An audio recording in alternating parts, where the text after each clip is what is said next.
Welcome to Ernest academy everyone. Ernest അക്കാഡമിയുടെ ഒരു free webinar സെഷനിലേക്ക് എല്ലാവർക്കും സ്വാഗതം. മാർച്ച് 1-ാം തീയതി ഫുഡ് സേഫ്റ്റി ഓഫീസറിന്റെ നോട്ടിഫിക്കേഷൻ വരികയുണ്ടായി. അപ്പം ഇപ്പോഴത്തെ ഒരു PSC ട്രെൻഡ് വെച്ചിട്ട് നോട്ടിഫിക്കേഷൻ വന്നു കഴിഞ്ഞ ഒരു 6-7 മന്ത്സിനുള്ളിൽ തന്നെ എക്സാം നമുക്ക് എക്സ്പെക്ട് ചെയ്യാവുന്നതാണ്. അപ്പോൾ ഈ ചുരുങ്ങിയ സമയം കൊണ്ട് എങ്ങനെ നമുക്ക് വിജയകരമായി പഠനം പൂർത്തീകരിക്കാം എന്നുള്ളതാണ് ഈ സെഷന് കൊണ്ട് ഉദ്ദേശിക്കുന്നത്. 10 മോഡ്യൂളുകൾ എങ്ങനെ വളരെ എഫക്റ്റീവായി നല്ല രീതിയിൽ പഠിക്കാം എന്ന് നിങ്ങളുമായി സംസാരിക്കാനായി നമ്മുടെ ഏറ്റവും എക്സ്പീരിയൻസ്ഡ് ആയിട്ടുള്ള ഫാക്കൽറ്റി സുബിത് സാറിനെ ക്ഷണിച്ചുകൊള്ളുന്നു. Sir, please join us.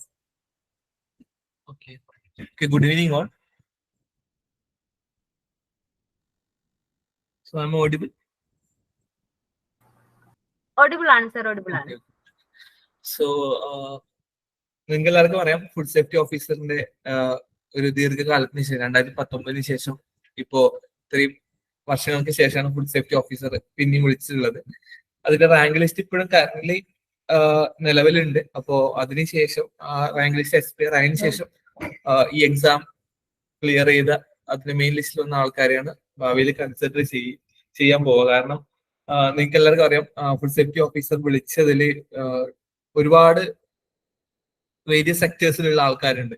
അപ്പോ അതിൽ ഡയറി ടെക്നോളജി, വെറ്റിനറി സയൻസ് ഒക്കെ കഴിഞ്ഞ ഒരുപാട് ആൾക്കാരുണ്ട്. അപ്പൊ അതിന്റെ റിലേറ്റഡ് ആയിട്ട് എക്സാം വിളിച്ചിട്ട് ആ പോസ്റ്റിലേക്ക് കിട്ടുന്ന ആൾക്കാരെ അതിലേക്ക് പോകുമ്പോഴാണ് കൂടുതൽ വേക്കൻസി ഫുഡ് സേഫ്റ്റി ഓഫീസറിന്റെ വേക്കൻസിയിൽ ക്രിയേറ്റ് ആവുന്നത്. അപ്പൊ അതിൽ നിന്ന് ട്രാൻസ്ഫർ ആയിട്ട് ഒരു ഡിപ്പാർട്ട്മെന്റ് അടുത്ത ഡിപ്പാർട്ട്മെന്റിലേക്ക് പോകുമ്പോഴേക്കാണ് പുതിയ വേക്കൻസി ക്രിയേറ്റ് ആവുന്നത്. അപ്പൊ ഭാവിയിൽ ഒരുപാട് ഇപ്പൊ ബാക്കിയുള്ള ഡയറി എക്സ്റ്റൻഷൻ ഓഫീസറൊക്കെ വിളിച്ചിട്ട് അതിൽ നിന്ന്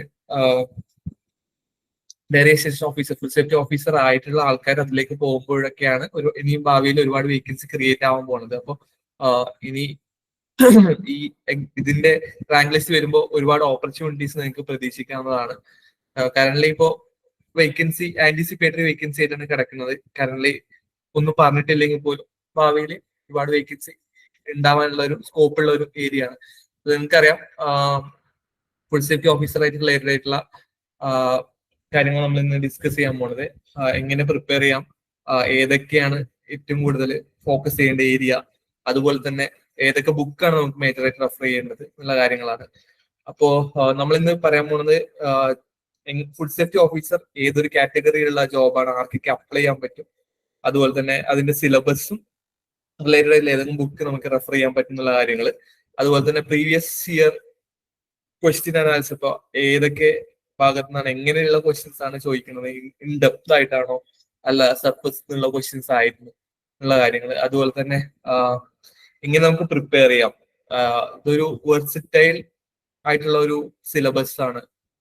ഒരുപാട് ഏരിയ, ഇപ്പൊ സ്പെസിഫിക്കലി ഇപ്പോ ഒരു വെറ്റിനറി സർജൻ അല്ലെങ്കിൽ ഡയറി എക്സ്റ്റൻഷൻ ഓഫീസർ അല്ലെങ്കിൽ അഗ്രികൾച്ചർ അസിസ്റ്റന്റ് ആണെങ്കിൽ സ്പെസിഫിക്കലി ആ ഒരു ഏരിയയിൽ ഇൻ ഡെപ്ത് ആയിട്ട് കോർ ആയിട്ടുള്ള ഒരു ഏരിയ ആണ്. പക്ഷെ നമുക്ക് ഈ 2015 അതുപോലെ തന്നെ 2019 എക്സാം എടുത്ത് നോക്കിക്കഴിഞ്ഞാൽ നമുക്ക് മനസ്സിലാക്കാൻ പറ്റുന്നത് ഈ രണ്ട് കാലഘട്ടത്തിലും അവര് ഫോക്കസ് ചെയ്തിരുന്നത് ഒരു സർഫസിലൂടെയുള്ള ക്വസ്റ്റ്യൻസ് ആണ് ഏറ്റവും കൂടുതൽ ചോദിച്ചിട്ടുള്ളത്.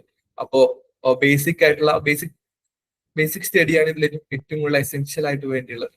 അപ്പൊ നമുക്ക് ഇതിന്റെ നോട്ടിഫിക്കേഷൻ വന്നിട്ടുള്ളത് മാർച്ച് 1-ാം തീയതിയാണ്, 2024 മാർച്ച് 1-ാം തീയതി. അതിന്റെ ലാസ്റ്റ് ഡേറ്റ് ഫോർ അപ്ലിക്കേഷൻ എന്ന് പറയുന്നത് ഏപ്രിൽ 3 വരെയാണ്. അപ്പൊ അതിനു മുമ്പായിട്ട് അപ്ലൈ ചെയ്യാം. അതുകൂടാതെ ബേസിക് ക്വാളിഫിക്കേഷൻ എന്ന് പറയുന്നത് ഇതിൽ ഇക്വലന്റ് ഡിഗ്രി ഉള്ള ആൾക്കാർക്കും അപ്ലൈ ചെയ്യാം. കാരണം അതിൽ പറഞ്ഞിരിക്കുന്നത് കൂടാതെ ഇപ്പൊ BSc ആണ് പറഞ്ഞിരിക്കുന്നത്, പക്ഷെ BTech ഡിഗ്രി ഉള്ള ഒരുപാട് ആൾക്കാരുണ്ട്. അതിപ്പോ കെമിസ്ട്രി ആയാലും ഫുഡ് ടെക്നോളജി ആയാലും ഡയറി ടെക്നോളജി ആയാലും ഒക്കെ അതിൽ BSc ആണ് ബേസിക് ക്വാളിഫിക്കേഷൻ എന്ന് പറയുന്നത്. പക്ഷെ അതിന് ഇക്വലന്റ് ഓർ ഹയർ ഡിഗ്രിയാണ് കറസ്പോണ്ടിങ് ആയിട്ടുള്ള BTech അല്ലെങ്കിൽ മാസ്റ്റേഴ്സ് ഒക്കെ പറയുന്നത്. അതുപോലെ തന്നെ പേ സ്കെയിൽ പറഞ്ഞത് 39,000 to 83,000 ആണ്. ഇത് റീസെന്റ് റിന്യൂ ചെയ്ത ഒരു പേ സ്കെയിലാണ് ഈ ഒരു പൊസിഷനിലേക്ക് ഫുഡ് സേഫ്റ്റി ഓഫീസറിന്റെ. മുമ്പ് 27,000 to 59 ആയിരുന്നു. ഇപ്പൊ അത് അപ്ഗ്രേഡ് ചെയ്തിട്ടുണ്ട്. അതുപോലെ തന്നെ ഏജ് ലിമിറ്റ് 18 to 36 ആണ്, ഓൺലി ഫോർ ജനറൽ കാറ്റഗറി. അതിൽ ഡിപ്പെൻസ് അപ്പോൺ റിസർവേഷൻ ഉള്ളവർക്ക് അതിലുള്ള വേരിയേഷൻസ് ഉണ്ട്. അതിൽ ഏജ് ലിമിറ്റിൽ വേരിയേഷൻസ് ഉള്ളതാണ്. അതുകൂടാതെ തന്നെ ലാസ്റ്റ് ഡേറ്റ് ഫോർ അപ്ലിക്കേഷൻ എന്ന് പറയുന്നത് ഏപ്രിൽ 3rd വരെയാണ്. അപ്പൊ അതിനു മുമ്പായിട്ട് ഇപ്പൊ ഒരുപാട് കുട്ടികൾ കോഴ്സ് കംപ്ലീറ്റഡ് ആയിട്ട് നിൽക്കുന്ന ആൾക്കാരുണ്ടാവും, പ്രൊഫഷണൽ ഡിഗ്രി സർട്ടിഫിക്കറ്റ് കിട്ടാതെ നിൽക്കുന്ന ആൾക്കാരുണ്ടാവും. ഫൈനൽ PDC അല്ലെങ്കിൽ പ്രൊഫഷണൽ ഡിഗ്രി സർട്ടിഫിക്കറ്റ് കിട്ടാത്ത ആൾക്കാർ എത്രയും പെട്ടെന്ന് തന്നെ അത് അപ്ലൈ ചെയ്തിട്ട് അതിനു വേണ്ടിയിട്ടുള്ള കാര്യങ്ങൾ ചെയ്യുക. എന്നാൽ മാത്രമേ നിങ്ങൾ എക്സാം എഴുതാൻ എലിജിബിൾ ആവുള്ളൂ. അതുകൂടാതെ തന്നെ നമുക്കിപ്പോ അതിന്റെ ആർക്കൊക്കെ ഈ എക്സാം എഴുതാൻ qualification for the food safety officer ആണ് പറഞ്ഞിട്ടുള്ളത്. അതിൽ ഫസ്റ്റ് BSc ഫുഡ് ടെക്നോളജി, ഇതിന് ഇക്വലന്റ് ആയിട്ട് അപ്ലൈ ചെയ്യാൻ പറ്റുന്ന ഡിഗ്രീസ് എന്ന് പറഞ്ഞാൽ BSc ഫുഡ് ടെക്നോളജി അല്ലെങ്കിൽ BTech ഫുഡ് ടെക്നോളജി അല്ലെങ്കിൽ BTech ഫുഡ് എഞ്ചിനീയറിംഗുകാർക്കും അപ്ലൈ ചെയ്യാം. അതുപോലെ തന്നെ MSc food science and technology അല്ലെങ്കിൽ ഫുഡ് ടെക്നോളജി. MSc ഒരുപാടുണ്ട്. ഇപ്പൊ ഫുഡ് പ്രോസസ് ടെക്നോളജി ഉണ്ട്, ഫുഡ് ടെക്നോളജി ആൻഡ് മാനേജ്മെന്റ് ഉണ്ട്, ഫുഡ് എഞ്ചിനീയറിംഗ് ആൻഡ് മാനേജ്മെന്റ് ഉണ്ട്, അതുപോലെ തന്നെ food technology and quality assurance, food science and technology. അങ്ങനെ ഈ ഒരു കാറ്റഗറിയിലുള്ള എല്ലാവർക്കും ഇതിന് ഇക്വലന്റ് ആയിട്ട് അപ്ലൈ ചെയ്യാവുന്നതാണ്. അതുപോലെ തന്നെ BSc ഡയറി ടെക്നോളജി, റീസെന്റ് ഇതിന് ഒരു 2015 വരെ ഡയറി ടെക്നോളജി എന്നുള്ള കോഴ്സിന് ഡയറി സയൻസ് ആൻഡ് ടെക്നോളജി എന്ന പേരിലാണ് ഉണ്ടായിരുന്നത്. അത് recent updated to dairy technology ആയിട്ട്. അപ്പോൾ ഈ 2 കാറ്റഗറിയിലെ ആൾക്കാർക്കും ഇത് എഴുതാവുന്നതാണ്. അതുപോലെ തന്നെ BSc ബയോ ടെക്നോളജിക്ക് ഇക്വലന്റ് ആയിട്ടുള്ള ഒരു കോഴ്സ് എന്ന് പറയുന്നത് BSc ബോട്ടണി ഓർ ബയോടെക്നോളജി ഡൊമൈനിലുള്ള ആൾക്കാർ, അതുപോലെ തന്നെ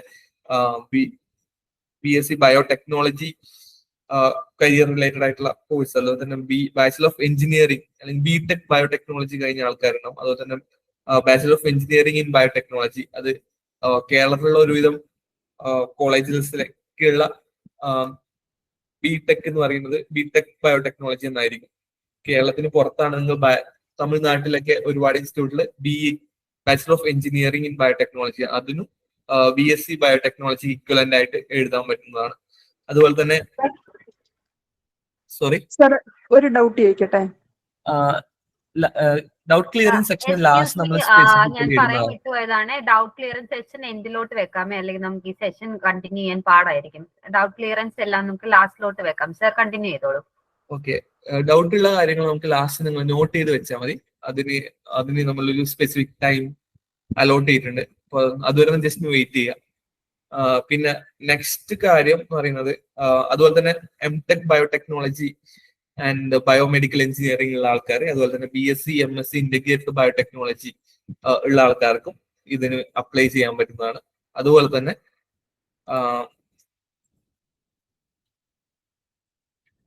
BSc അഗ്രികൾച്ചർ സയൻസ് ഇക്വലന്റ് ആയിട്ടുള്ള BSc ഹോർട്ടിക്കൾച്ചറുകാർ, അതുപോലെ തന്നെ BSc അഗ്രികൾച്ചറുകാർ, അതുപോലെ തന്നെ BTech അഗ്രികൾച്ചർ കഴിഞ്ഞ ആൾക്കാർ, അഗ്രികൾച്ചർ എഞ്ചിനീയറിംഗ്, അതുപോലെ തന്നെ BSc ഹോണേഴ്സ് അഗ്രികൾച്ചർ ഉള്ള 4 വർഷത്തെ ഡിഗ്രി, കേരള അഗ്രികൾച്ചർ യൂണിവേഴ്സിറ്റിയിലേക്കുള്ള BSc ഹോണേഴ്സ് അഗ്രികൾച്ചർ ഡിഗ്രി ഉള്ള ആൾക്കാർ, അതുപോലെ തന്നെ MSc അഗ്രികൾച്ചർ കഴിഞ്ഞ ആൾക്കാർക്ക് ഒക്കെ ഇതിന് ഇക്വലന്റ് ആയിട്ട് അപ്ലൈ ചെയ്യാൻ പറ്റുന്നതാണ്. അതുപോലെ തന്നെ BSc ബയോകെമിസ്ട്രിക്ക് ഇക്വലന്റ് ആയിട്ട് വരുന്നത് BSc ഇന്റഗ്രേറ്റഡ് മൈക്രോബയോളജി, അതുപോലെ തന്നെ MSc ബയോകെമിസ്ട്രി, മെഡിക്കൽ ബയോകെമിസ്ട്രി, അതുപോലെ തന്നെ MFSc അക്വാകൾച്ചറുകാർക്കും BSc ബയോകെമിസ്ട്രി ഇക്വലന്റ് ആയിട്ട് അപ്ലൈ ചെയ്യാൻ പറ്റുന്നതാണ്. അതുപോലെ തന്നെ MSc കെമിസ്ട്രി ഉള്ള ആൾക്കാർക്ക് ഇക്വലന്റ് ആയിട്ട് ഉള്ളത് MSc അനാലിറ്റിക്കൽ കെമിസ്ട്രി, അതുപോലെ തന്നെ അപ്ലൈഡ് കെമിസ്ട്രി, അതുപോലെ റിലേറ്റഡ് ആയിട്ടുള്ള കെമിസ്ട്രി റിലേറ്റഡ് ആയിട്ടുള്ള ബാക്കിയുള്ള MSc കോഴ്സുകാർക്കും ഇതിന് എലിജിബിൾ ആണ്.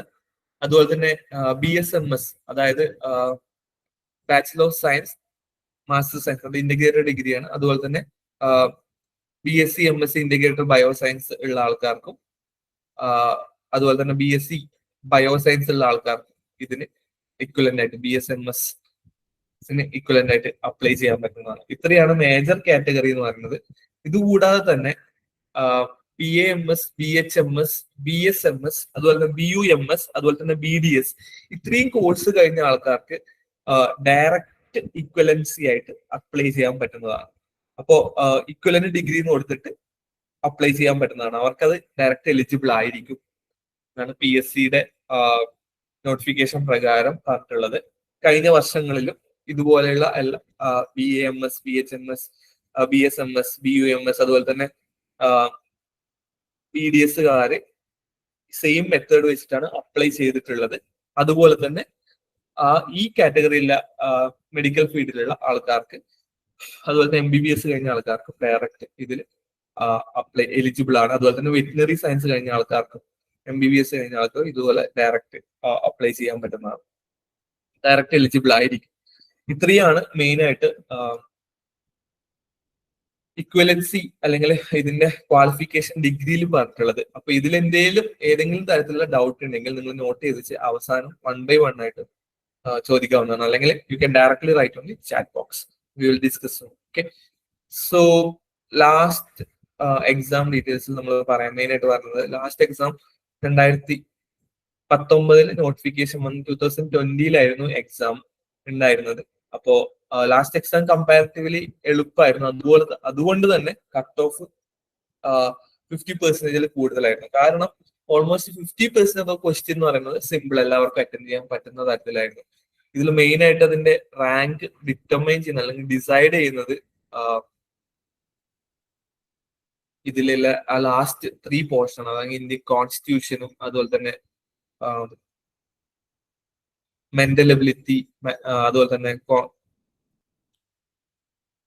English grammar, mental ability, English grammar, അത് general aptitude, mental ability, English grammar, അതുപോലെ തന്നെ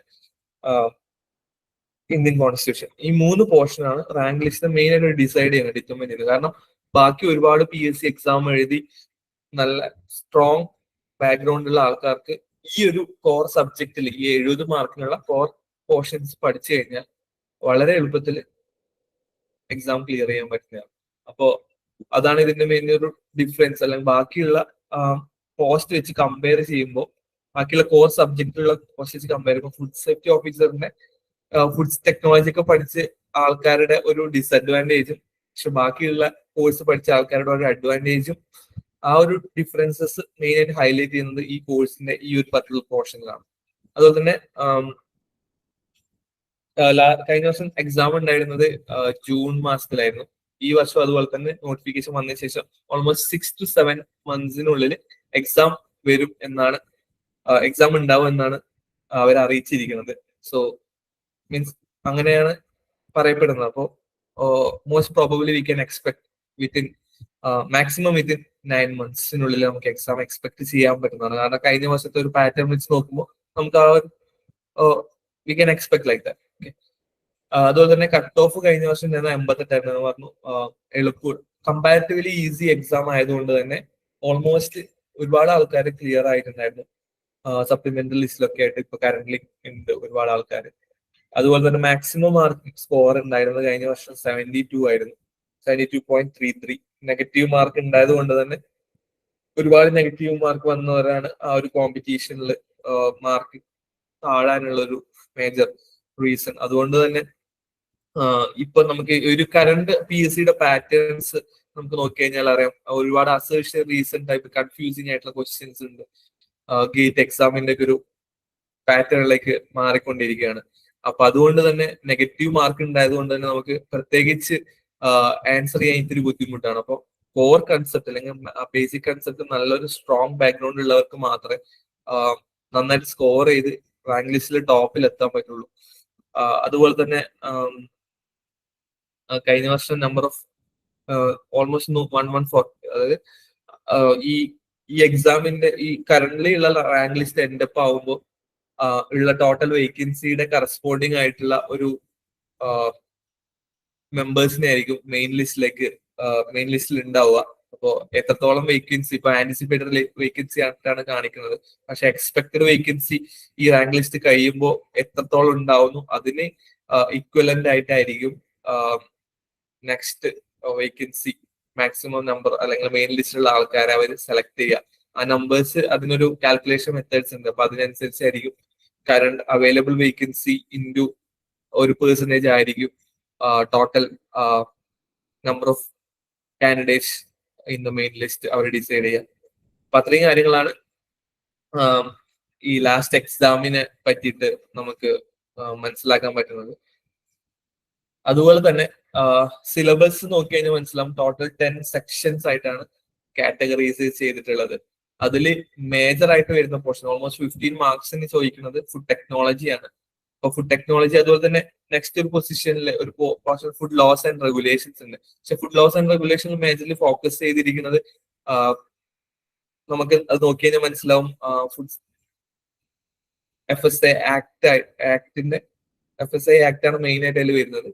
അതുകൂടാതെ അഡിക്റ്റീവ് റെഗുലേഷൻസും അതുപോലെ തന്നെ CRPC ക്രിമിനൽ പ്രൊസീജിയർ കോഡും ആണ് അതിൽ മെയിൻ ആയിട്ട്. സിലബസിൽ ഫുഡ് സേഫ്റ്റി റെഗുലേഷൻ എന്നുള്ള പോർഷൻസിലുള്ളത്.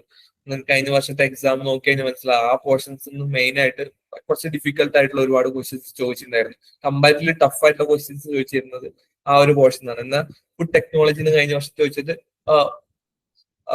സിമ്പിൾ ക്വസ്റ്റ്യൻസ് ആയിരുന്നു, ബട്ട് കമ്പാരിറ്റീവ്ലി ട്രിക്കി ആയിട്ടുള്ള ക്വസ്റ്റ്യൻസ് ആയിരുന്നു കഴിഞ്ഞ വർഷം ഉണ്ടായിരുന്നത്.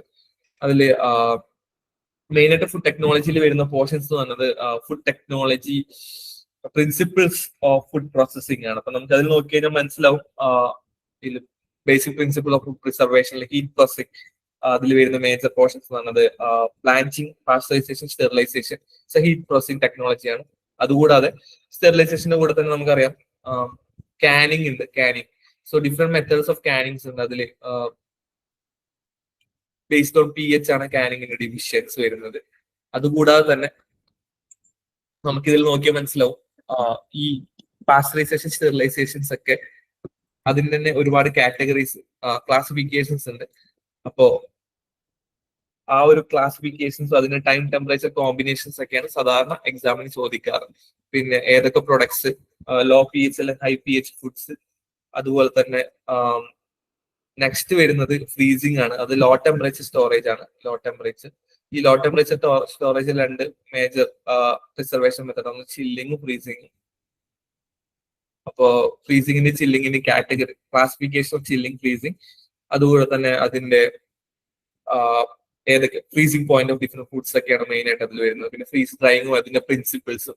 സോ നമുക്ക് ഈ സിലബസിൽ ഓരോ കാര്യങ്ങൾ എടുത്തു നോക്കിയാൽ നമുക്ക് മനസ്സിലാവും ആ കാറ്റഗറീസിൽ എന്തൊക്കെ വരുന്നു എന്നുള്ളത് നമ്മൾ കൃത്യമായിട്ട് അറിഞ്ഞിരിക്കണം. കാരണം എല്ലാവരും ഫുഡ് ടെക്നോളജി അല്ലെങ്കിൽ ഇപ്പം പോസ്റ്റ് ഹാർവസ്റ്റ് ഫുഡ് ടെക്നോളജി പഠിച്ച ഒരാളെ സംബന്ധിച്ചിടത്തോളം ഇതിലത്തെ എന്റെ സിലബസ് ഓൾമോസ്റ്റ് അറ്റ്ലീസ്റ്റ് വൺസെങ്കിലും അവർ ഫെമിലിയർ ആയിരിക്കും. പക്ഷെ ബാക്കി എല്ലാവർക്കും അത്ര ഫെമിലിയർ ആവാൻ ചാൻസ് ഇല്ല.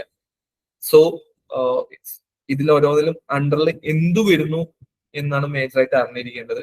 സോ നമ്മുടെ വരും ക്ലാസ്സുകളിൽ ഏണസ്റ്റ് അക്കാഡമി വരും ക്ലാസ്സുകളിൽ ഈ ഓരോ പോർഷൻസ് നമ്മൾ ഇൻ ഡീപ്പായിട്ട് ഡിസ്കസ് ചെയ്യുന്നതാണ്. അതിൽ first of all aseptic preservations ഉണ്ട്. അതുപോലെ തന്നെ different types of preservative agents, hardware technology അതിന്റെ പ്രിൻസിപ്പിൾസ്, അതുപോലെ തന്നെ നോൺ തെർമൽ ടെക്നോളജിയിൽ ഹൈ പ്രഷർ പ്രോസസിംഗ്, അതുപോലെ തന്നെ microwave processing, micro filtration, bactofugation, ultra high voltage അല്ലെങ്കിൽ പൾസ്ഡ് ഇലക്ട്രിക് ഫീൽഡ് ഉണ്ട്. അതുപോലെ തന്നെ high pressure processing, irradiation, thermosonication അല്ലെങ്കിൽ ultrasonication methods, ohmic heating technology, ഇതിന്റെയൊക്കെ പ്രിൻസിപ്പിൾസ്. ഈ ഓരോ ടെക്നോളജിയിൽ ഇപ്പൊ ഹൈ പ്രഷർ പ്രോസസിംഗ് ആയാലും ഇറാഡിയേഷൻ ഒക്കെ ആയാലും ഇതിൽ ഓരോന്നിലും വരുന്ന അതിന്റെ ബേസിക് കൺസ്ട്രെയിൻസ്, ഏതൊക്കെ ഫുഡ് പ്രൊഡക്ട്സിൽ അത് പെർമിറ്റബിൾ ആണ്, അങ്ങനെയുള്ള കാര്യങ്ങളാണ് മെയിൻ ആയിട്ട്. Which of the following food പ്രൊഡക്ട്സിലാണ് ഈ ഒരു ടെക്നോളജി അപ്ലിക്കബിൾ ആയിട്ടുള്ളത്, അങ്ങനെയുള്ള കാര്യങ്ങളാണ് മെയിൻ ആയിട്ട് കുറച്ച് ട്രിക്കി ആയിട്ടുള്ള ക്വസ്റ്റ്യൻ ചോദിക്കുക. സോ നമുക്കതിൽ അറിഞ്ഞിരിക്കണം ഈ ടെക്നോളജി ഇതിൽ ചെയ്യാൻ പറ്റൂല്ലോ, അല്ലെങ്കിൽ അതിന് ഏതൊക്കെ പ്രൊഡക്ട്സിൽ ഏതൊക്കെ ടെക്നോളജി ചെയ്യാൻ പറ്റും, അതിന്റെ കൺസ്ട്രെയിൻസ് നമ്മൾ കറക്റ്റായിട്ട് അറിഞ്ഞിരിക്കേണ്ടതാണ്. അതുപോലെ തന്നെ ഈ ഓരോ ഫോർ എക്സാമ്പിൾ ഈ റേഡിയേഷൻ ഏതൊക്കെ ഐസോടോപ്പോ യൂസ് ചെയ്യുന്നത്, അതിന്റെ എത്ര കിലോഗ്രാമാണ് നമ്മൾ യൂസ് ചെയ്യുക, അതിൽ റാഡറൈസേഷൻ, റാഡപ്പർട്ടൈസേഷൻ, ആഡിസിഡേഷൻ അതൊക്കെ ഉണ്ട്. അത് ഓരോന്നിൽ എത്ര കിലോഗ്രാമാണ്. അതുപോലെ തന്നെ തെർമോസോണിക്കേഷൻസിൽ മാനോ തെർമോസോണിക്കേഷൻസ് ഉണ്ട്, നോർമൽ അൾട്രാസോണിക്കേഷൻസ് ഉണ്ട്. പ്രഷറും ടെമ്പറേച്ചറും സോണിക്കേഷൻ തമ്മിലുള്ള ആ ഡിഫറൻസ് അല്ലെങ്കിൽ എല്ലാം കൂടെ കമ്പൈൻ ചെയ്തിട്ടുള്ള ആ ഒരു മെത്തേഡ്സിൽ ഏത് ഫ്രീക്വൻസിയാണ് നമ്മൾ യൂസ് ചെയ്യുക എന്നുള്ള കാര്യങ്ങൾ, അതുപോലെ തന്നെ മൈക്രോവേവിൽ ഏത് ഫ്രീക്വൻസിയാണെന്നുള്ള കാര്യങ്ങൾ, അതുപോലെ തന്നെ different anti bacterial agents in example അത് ഏത് ബാക്ടീരിയ പ്രൊഡ്യൂസ് ചെയ്യുന്നു, അതുപോലെ തന്നെ ബാക്ടീരിയോസിൻസ് ഇൻ എക്സാമ്പിൾ അത് ഏത് ബാക്ടീരിയ പ്രൊഡ്യൂസ് ചെയ്യുന്നു. പ്രിസർവേറ്റീവ്സ് ഉണ്ട് ഇതിൽ. അപ്പൊ ഓരോ പ്രിസർവേറ്റീവ്സ്, അതുപോലെ തന്നെ ഫുഡ് അഡിക്റ്റീവ്സ് ഉണ്ട്. അതിൽ ഗ്രാസ് അഡിക്റ്റീവ്സ്, അതിന്റെ ഈ നമ്പേഴ്സ്, ഓക്കെ, ഈ നമ്പേഴ്സ് ഗ്രാസ് അഡിക്റ്റീവ്സ്, അതിൽ മാക്സിമം എത്ര പെർമിസിബിൾ ആണ് ആസ് പെർ FSI. ഓരോ പ്രൊഡക്ട്സിനും അതിന്റെ സ്പെസിഫിക്കേഷൻസ് ഉണ്ട്. ആ സ്പെസിഫിക്കേഷൻസ് ഏതൊക്കെയാണെന്നുള്ള കാര്യങ്ങൾ. അതുപോലെ തന്നെ packaging, different types of food packaging, അതിന്റെ ഒരു സിമ്പിൾസ് ഉണ്ട്. ഓരോ പാക്കേജിങ് മെറ്റീരിയൽസ് എടുത്ത് നോക്കിയാൽ അതിലൊരു ട്രയാങ്കിൾ ഷേപ്പിൽ ഇതുപോലെയുള്ള എയറോ മാർക്ക് ഇട്ട് സിമ്പിൾസ് കൊടുക്കും. ഈ ഓരോ 1, 2, 3 up to 7 അതായത് അതർ പ്ലാസ്റ്റിക്സ് വരുന്നത്. ഇപ്പോ ഈ പോളിയത്തിലിൻ, ട്രാപ്തിലിൻ, ഈ പെറ്റ് തൊട്ട് ഈ 7th അതർ പ്ലാസ്റ്റിക് വരെയുള്ള ഓരോ കാറ്റഗറീസിലും ഈ നമ്പേഴ്സ് ഏത് type of packaging material determine ചെയ്യുന്നു. അതുപോലെ തന്നെ ഓരോ പാക്കേജിംഗ് മെറ്റീരിയലിന് water absorption, water permeability rate, അതുപോലെ തന്നെ ഗ്യാസ് പെർമിയബിലിറ്റി റേറ്റ് എത്രയായിരിക്കും, അത് ഏറ്റവും കൂടുതലുള്ള ഏതാണ്, കുറവുള്ള ഏതാണ്, ഒരു പർട്ടിക്കുലർ ടൈപ്സ് ഫുഡ് പ്രൊഡക്ട്സിൽ ഏത് പ്ലാസ്റ്റിക് അല്ലെങ്കിൽ ഏത് പാക്കേജിംഗ് മെറ്റീരിയൽ നമുക്ക് യൂസ് ചെയ്യാം. അത് യൂസ് ചെയ്യണമെന്നുണ്ടെങ്കിൽ for example fruit and vegetables സംബന്ധിക്കുന്ന റെസ്പിറേഷൻ പ്രിവെന്റ് ചെയ്യാൻ വേണ്ടി അതിൽ ഏത് ടൈപ്പ് മെറ്റീരിയൽ ഉപയോഗിക്കാം. അപ്പൊ അതിന് വാട്ടർ വേപ്പർ ട്രാൻസ്മിഷൻ റേറ്റ് കൂടുതലായിരിക്കണം, WTR, അല്ലെങ്കിൽ അത് കുറവായിരിക്കണം, അല്ലെങ്കിൽ ഓക്സിജൻ പെർമിയബിലിറ്റി കൂടുതലായിരിക്കണം, കുറവായിരിക്കണം ഉള്ള കാര്യങ്ങളൊക്കെ നമ്മൾ അറിഞ്ഞിട്ട് വേണം ആ ഓരോ ആൻസറും സ്പെസിഫിക്കലി ചെയ്യാൻ വേണ്ടി. So we need to know അതിലെ ഓരോ കാര്യങ്ങളും സ്പെസിഫിക്കലി നമുക്ക് അറിഞ്ഞിരിക്കണം. അപ്പോ ഈ ഓരോ ടൈറ്റിൽസിനും അണ്ടറിൽ എന്തൊക്കെ വരും എന്നുള്ളതാണ് വളരെ ഇമ്പോർട്ടന്റ് ആയിട്ടുള്ള കാര്യങ്ങൾ. അതുപോലെ തന്നെ classification, composition and manufacturing of different plastic packaging material, metal ഉണ്ടാവും, അതുപോലെ തന്നെ plastics, different types of plastic, അതുപോലെ തന്നെ ഗ്ലാസ് പാക്കേജിംഗ് മെറ്റീരിയൽസ്, അതിന്റെ ക്ലാസിഫിക്കേഷൻസ്, അതിന്റെ manufacturing, different types of 2-piece can, 3-piece can ടൈപ്പിലുണ്ട്. അതിൽ മെറ്റൽ ടിൻ ക്യാൻസ് ഉണ്ട്, അതിന്റെ ലാക്വറിങ്, ഏത് ടൈപ്പ് ലാക്വറിങ് ആണ്, അത് ഇപ്പൊ fruit and vegetables high pH ഫുഡിലാകുമ്പോ ഏത്, സൾഫർ കണ്ടെയ്നിങ് ഫുഡ്സിലാകുമ്പോ ഏത് ലാക്വറിങ്, അതുപോലെ സ്പെസിഫിക്കലി കുറെ കാര്യങ്ങൾ ഈ ഓരോന്നിനും ഇൻ ഡീറ്റെയിൽ ആയിട്ട് പോയിന്റ് ബൈ പോയിന്റ് നമുക്ക് അറിഞ്ഞിരിക്കണം. ഇതിന്റെ കോട്ടിംഗ് മെറ്റീരിയൽ, അതിന്റെ തിക്നെസ്, അതുപോലെ ഡിഫക്ട്സ് ഇൻ ടൊമാറ്റോ പ്രൊഡക്ട്സ്, എങ്ങനെ ഡിഫക്ട് ഉണ്ടാവുന്നു, ഒരു particular defect is due to the presence of dash which are the following, അല്ലെങ്കിൽ അതിന്റെ സോഴ്സ് ഏതാണെന്നുള്ള കാര്യങ്ങളൊക്കെയാണ് സാറിന് എക്സാമിൽ നമുക്ക് എക്സ്പെക്ട് ചെയ്യാൻ പറ്റുന്നത്. സോ അതുകൂടാതെ ബാക്കി ഇതില് സ്പെസിഫിക്കലി ഇപ്പൊ ഫുഡ് ടെക്നോളജി എലിജിബിൾ ആയിട്ടുള്ള ആൾക്കാർക്ക് എഴുതാൻ പറ്റുന്ന മെയിൻ ആയിട്ടുള്ള ഒരു എക്സാം ആണ് ഈ ഫുഡ് സേഫ്റ്റി ഓഫീസർ, അതുപോലെ ഫുഡ് അനലിസ്റ്റ്. അത് കേരള PSC അണ്ടറിൽ വരുന്നതല്ല, എന്നാൽ പോലും central food safety officer, technical officer, food analyst. ഇതിന്റെയൊക്കെ പ്രീവിയസ് ഇയർ ക്വസ്റ്റ്യൻ പേപ്പർ നോക്കിയാൽ നമുക്ക് ഏകദേശം ചാൻസസ് അല്ലെങ്കിൽ പ്രോബബിലിറ്റി അവർ ഏത് ഏരിയനെ കോൺസെൻട്രേറ്റ് ചെയ്യുന്നത്, അല്ലെങ്കിൽ വരാൻ ചാൻസ് ഉള്ള ക്വസ്റ്റ്യൻസ് നമുക്ക് ഒരുവിധം ഒക്കെ നമുക്ക് പ്രീവിയസ് ഇയർ ക്വസ്റ്റ്യൻ പേപ്പർ നോക്കി കഴിഞ്ഞാൽ നമുക്ക് ഏകദേശം എക്സ്പെക്ട് ചെയ്ത് അല്ലെങ്കിൽ അതായിട്ട് റിലേറ്റഡ് ആയിട്ടുള്ള പോർഷൻസ് ഏതാണ് നമുക്ക് ഐഡന്റിഫൈ ചെയ്ത് പഠിക്കാൻ വേണ്ടി സാധിക്കുന്നതാണ്. അതുകൂടാതെ ഇതിൽ ഫുഡ് ടെക്നോളജിയിൽ ബാക്കി വരുന്നത് different types of food products ഉണ്ട്. അതിൽ പിക്കിൾ, സോസേജ്, ചട്നി, ഇതിൽ ഓരോന്നിനും FSI സ്റ്റാൻഡേർഡ്സ് ഉണ്ട്. FSI സ്റ്റാൻഡേർഡ്സ് അല്ലെങ്കിൽ USDA സ്റ്റാൻഡേർഡ്സ് ഉണ്ട്. USDA ഗ്രേഡിംഗ് ആണ് മെയിൻ ആയിട്ട് എക്സാമിനൊക്കെ നമുക്ക് കണ്ടുവരുന്നത്. അതായത് എഗ് പ്രൊഡക്ട്സിനും അതുപോലെ തന്നെ അതർ പ്രൊഡക്ട്സിനുള്ള ഗ്രേഡിംഗ് സ്റ്റാൻഡേർഡ്സ്, അതായത് FSIയുടെ ഓരോ പ്രൊഡക്ട്സിനുള്ള പ്രോഡക്റ്റ് സ്റ്റാൻഡേർഡ്സ് ആണ് മെയിൻ ആയിട്ട് ചോദിക്കുന്നത്. അപ്പൊ അതില് ഇപ്പൊ ഫോർ എക്സാമ്പിൾ ജാം ആണെങ്കിൽ അതിന്റെ TSS, ഫ്രൂട്ട് കണ്ടന്റ്, അസിഡിറ്റി, ഇത്രയും കാര്യങ്ങളാണ് മെയിൻ ആയിട്ട് FSI സ്റ്റാൻഡേർഡ് പ്രകാരം. അതുപോലെ തന്നെ അതിൽ അലോട്ടഡ് ആയിട്ടുള്ള പ്രിസർവേറ്റീവ്സ്, സോഡിയം ബെൻസോയേറ്റ് ആണെങ്കിൽ സൾഫർ ഡൈ ഓക്സൈഡ് ആണെങ്കിൽ അതിന്റെ മാക്സിമം പെർമിസിബിൾ ലിമിറ്റ് എത്രയാണെന്നുള്ളതാണ്. ഓരോ പ്രൊഡക്ട്സിന് അതിന്റെ പെർമിസിബിൾ ലിമിറ്റ് ഒക്കെ വ്യത്യാസമുണ്ട്. അപ്പൊ അതിനനുസരിച്ച് നമ്മൾ അത് പഠിക്കണം.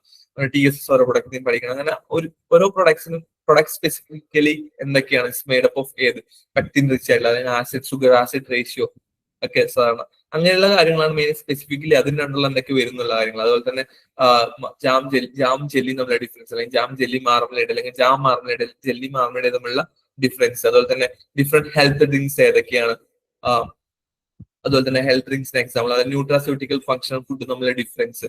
ഫങ്ഷണൽ ഫുഡ് എന്താണ്, which provide health benefit beyond nutrition value. അപ്പൊ അതിന് എക്സാമ്പിൾ ഫങ്ഷണൽ ഇൻഗ്രീഡിയൻസ് ഏതാണ്, അല്ലെങ്കിൽ principal functional ingredients in particular spices. ഇപ്പൊ ഏതൊക്കെ സ്പെസിഫിക് സ്പൈസ്, ഇപ്പൊ ഫോർ എക്സാമ്പിൾ ഗാർലിക് എടുത്തു കഴിഞ്ഞാൽ അതിൽ അലിസിൻ ഉണ്ട്, അതുപോലെ തന്നെ പെപ്പർ എടുത്തു കഴിഞ്ഞാൽ പൈപ്രിൻ ഉണ്ട്, ടർമറിക് എടുത്താൽ കുർക്കുമിൻ.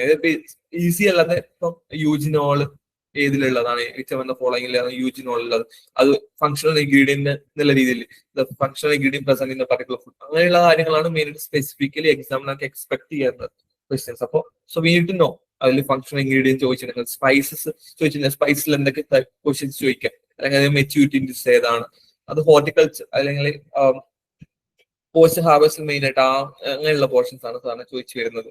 അതുപോലെ പ്രിപ്പറേഷൻ ഓഫ് ജാം, അതിന്റെ എൻഡ് പോയിന്റ് എങ്ങനെ ഡിറ്റർമിൻ ചെയ്യും, അല്ലെങ്കിൽ അതിന്റെ end point determine methods which are the following is which are the following is not a method to determine the end point of a particular jam. അങ്ങനെയൊക്കെ ഉള്ള questions ആണ് ഈ ഒരു പോർഷൻ നമുക്ക് സാറിന് എക്സ്പെക്ട് ചെയ്യാൻ പറ്റുന്നത്. അതുപോലെ different types of freezing, IQF എന്താണ്, IQFന്റെ ബെനിഫിറ്റ് എന്താണ്, അതുപോലെ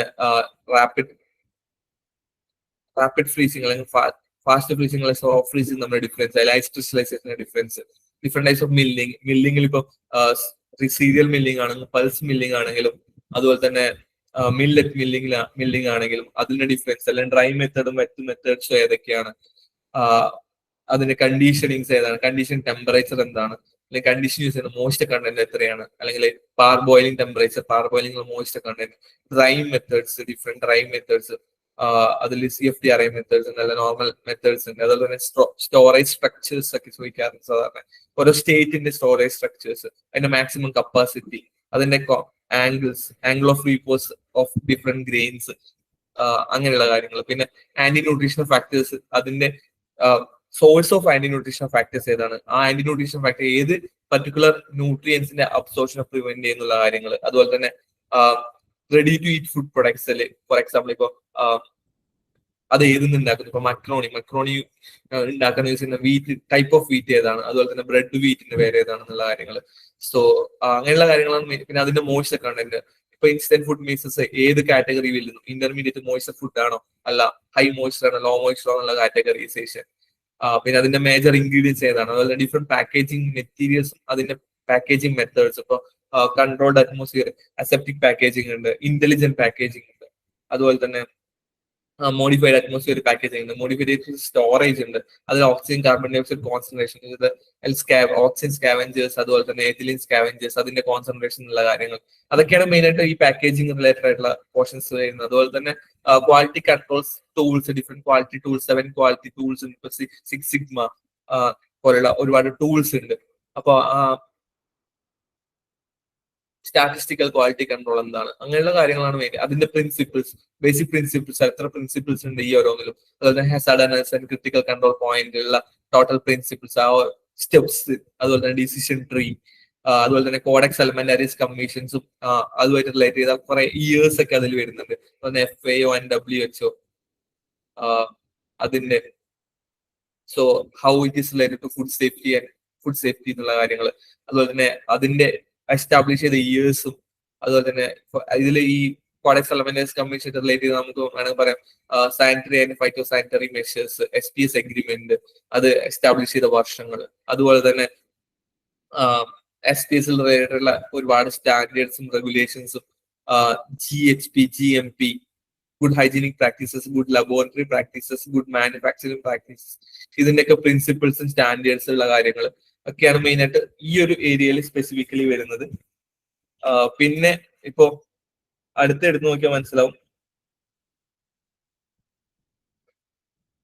പിന്നെ നമുക്ക് വേറെ നോക്കി കഴിഞ്ഞാൽ മനസ്സിലാവും.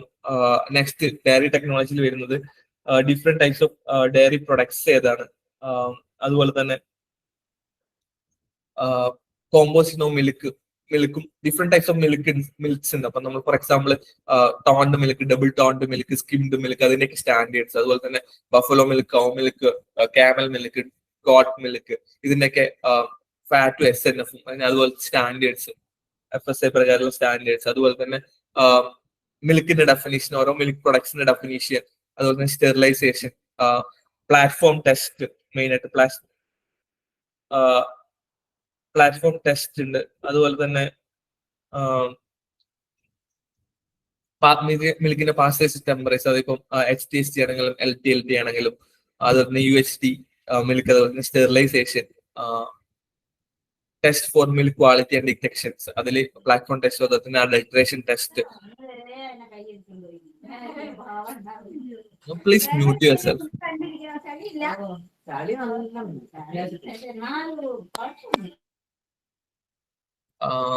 പിന്നെ ഡിഫറെന്റ് ടൈപ്സ് ഓഫ് ഡയറി പ്രൊഡക്ട്സും അതിന്റെ മെയിൻ ആയിട്ട് ഡയറി പ്രൊഡക്ട്സിലൊക്കെ വരുന്ന FSA സ്റ്റാൻഡേർഡ്സും, അതുപോലെ തന്നെ കൊയാഗുലേഷൻസ് ആയെങ്കിലും അസിഡിഫിക്കേഷൻ ആണെങ്കിലും, അതുപോലെ തന്നെ acidified milk products, fermented milk products, അതിൽ യൂസ് ചെയ്യുന്ന കൾച്ചേഴ്സ്, ഡിഫറെന്റ് കൾച്ചേഴ്സ്, അത് ഏത് കോമ്പിനേഷനിലാണ്, അതുപോലെ തന്നെ ഫോർ എക്സാമ്പിൾ ഇപ്പോൾ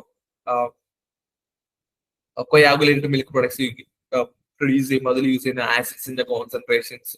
അതിലിപ്പോ ഫോർ എക്സാമ്പിൾ ഡയറി എക്സ്റ്റൻഷൻ ഓഫീസറിന്റെ പ്രീവിയസ് ഇയർ ഒരുപാട് ക്വസ്റ്റ്യൻസ് നോക്കിയാൽ നിങ്ങൾക്ക് ഏകദേശം ഡയറിയുടെ ഒരു ഔട്ട്ലൈൻസ് കിട്ടും. ഇത് മെയിൻ ആയിട്ട് ഔട്ട്ലൈൻസ് ഓഫ് ഡയറി ടെക്നോളജി, സുകുമാറുടെ ഒരു ബുക്ക് ഉണ്ട്, അത് നോക്കി കഴിഞ്ഞാൽ almost we can say it as A Bible of dairy technology എന്ന് പറയാം. അതിൽ ഓൾമോസ്റ്റ് PSC സാധാരണയായിട്ട് ഓരോ സബ്ജക്റ്റിനും അവർ മേജറായിട്ട് ഫോക്കസ് ചെയ്യുന്ന ബുക്സ് ഉണ്ട്. അപ്പൊ അതിലൊരു ഏത് ഓപ്ഷൻസിൽ എന്തെങ്കിലും ഇഷ്യൂസ് ഉണ്ടെങ്കിൽ തന്നെ അതിന്റെ ഫൈനൽ ക്രൈറ്റീരിയ ആയിട്ട് എടുക്കുന്നത് എപ്പോഴും ഇത്തരത്തിലുള്ള അവരുടെ എല്ലാ എക്സാംസിനും അവർ മേജർ പ്രിഫർ ചെയ്യുന്ന ഒരു കാറ്റഗറീസിൽ ഓഫ് ബുക്സിലത്തെ ബുക്കായിരിക്കും ഫൈനൽ ഓപ്ഷൻ ആയിട്ട് അവർ സെലക്ട് ചെയ്യുക. അതിലത്തെ ആൻസർ ആയിരിക്കും ഒരു ഫൈനൽ ആൻസർ കീ ആയിട്ട് എപ്പോഴും കൺക്ലൂഡ് ചെയ്യുന്നത്. അതുപോലെ തന്നെ ഹൈജീൻ ആൻഡ് സാനിറ്റേഷൻ അതിൽ യൂസ് ചെയ്യുന്ന ഡയറി പ്ലാൻ സാനിറ്റേഷൻ, ഇപ്പൊ ക്ലീനിങ് പ്ലേസ് ആയാലും CIP ആയാലും COP ആയാലും അതിൽ യൂസ് ചെയ്യുന്ന different types of cleaning agents. അതുപോലെ തന്നെ ഡിഫറെന്റ് ടൈപ്സ് ഓഫ് മിൽക്ക് പ്രൊഡക്ട്സിൽ ഏതൊക്കെ കൾച്ചേഴ്സ് ഫെർമെന്റഡ് മിൽക്ക് പ്രൊഡക്ട്സ് ആണ്, എന്തൊക്കെ ടൈപ്പ് കൾച്ചേഴ്സ് ആണ് യൂസ് ചെയ്യുക, അതിന്റെ ഡെഫിനീഷൻ ഓരോ പ്രൊഡക്ട്സിനും ഓരോ മിൽക്ക് പ്രൊഡക്ട്സിനും ഡെഫിനീഷൻ ഉണ്ട്. ആ ഡെഫിനീഷൻ തന്നെ ഒരുപാട് ക്വസ്റ്റ്യൻസ് നമുക്ക് ഇതിൽ എക്സ്പെക്ട് ചെയ്യാൻ പറ്റുന്നതാണ്. ഇപ്പോ മെയിൻ ആയിട്ട് അതുപോലെ തന്നെ ഫുഡ് ഫോർ ഇൻഫാൻസ് അതിൽ മെയിൻ ആയിട്ട് ഇപ്പം ഇൻടോളറൻസ് ലാക്ടോസ് ഇൻടോളറൻസ് ഉള്ള ആൾക്കാർക്ക് ഇപ്പൊ ഏത് ടൈപ്പ് എൻസൈംസ് യൂസ് ചെയ്ത് ട്രീറ്റ് ചെയ്താൽ ലാക്ടോസ് ഇൻടോളറൻസ് പ്രിവെന്റ് ചെയ്യും, അല്ലെങ്കിൽ ലാക്ടോസ് ഫ്രീ മിൽക്ക് എങ്ങനെ പ്രൊഡ്യൂസ് ചെയ്യും, അതുപോലെ തന്നെ ലാക്ടേസ് എൻസൈംസ് അല്ലെങ്കിൽ ബീറ്റ ഗാലക്ടോസിഡേസ് എൻസൈംസിന്റെ ഇമ്പോർട്ടൻസ് എന്താണ് എന്നുള്ള കാര്യങ്ങൾ. ഇപ്പൊ മെയിൻ ആയിട്ട് ഡയറി ടെക്നോളജിയിൽ 5 മാർക്കിന്റെ ക്വസ്റ്റ്യൻസ് ആണ് നമുക്ക് എക്സ്പെക്ട് ചെയ്യാൻ പറ്റുന്നത്. അപ്പോൾ അത് തന്നെ majorly previous year question paper നോക്കി കഴിഞ്ഞാൽ ഒരുവിധം പോർഷൻസ് ഒക്കെ നമുക്ക് പെട്ടെന്ന് കവർ ചെയ്യാം, അല്ലെങ്കിൽ ഏതൊക്കെ ഏരിയയിൽ നിന്ന് ക്വസ്റ്റ്യൻസ് വരും നമുക്ക് അതിൽ നിന്ന് ഐഡന്റിഫൈ ചെയ്യാൻ പറ്റുന്നതാണ്. പിന്നെ നെക്സ്റ്റ് വെറ്റിനറി സയൻസ് പോയി കഴിഞ്ഞാൽ ഈ വെറ്റിനറി സയൻസ് എന്ന പേര് മാത്രമേ ഇതിലുള്ളൂ. ഇതിൽ മെയിൻ ആയിട്ട് വരുന്ന മീറ്റ് സയൻസ് ആണ്. മീറ്റ് സയൻസ് അത് മീറ്റ് എങ്ങനെ പ്രോസസ് ചെയ്യാന്നുള്ളതാണ്. ഇപ്പൊ ഫുഡ്സ് ടെക്നോളജി ആസ്പെക്ട്സിൽ നോക്കുമ്പോൾ മെയിൻ ആയിട്ട് മീറ്റ് എങ്ങനെ പ്രോസസ് ചെയ്യാം, അതിൽ സ്റ്റാർട്ട് ചെയ്യുന്നത് അബറ്റ് ഓയിൽ അല്ലെങ്കിൽ സ്ലോട്ടർ ഹൗസ് തുടങ്ങിയിട്ട് എങ്ങനെ എന്തൊക്കെ ഇപ്പൊ ലെയറേജ് സ്റ്റാർട്ട് ചെയ്യാം. ലെയറേജ് റെസ്റ്റിംഗ് ഹൗസ് ആണ്. അവിടുന്ന് സ്റ്റാർട്ട് ചെയ്തിട്ട് ഏതൊക്കെ സ്റ്റെപ്സിലൂടെയാണ് ടോട്ടൽ മീറ്റ് പ്രോസസിങ് ഫോളോ ചെയ്യുന്നത്.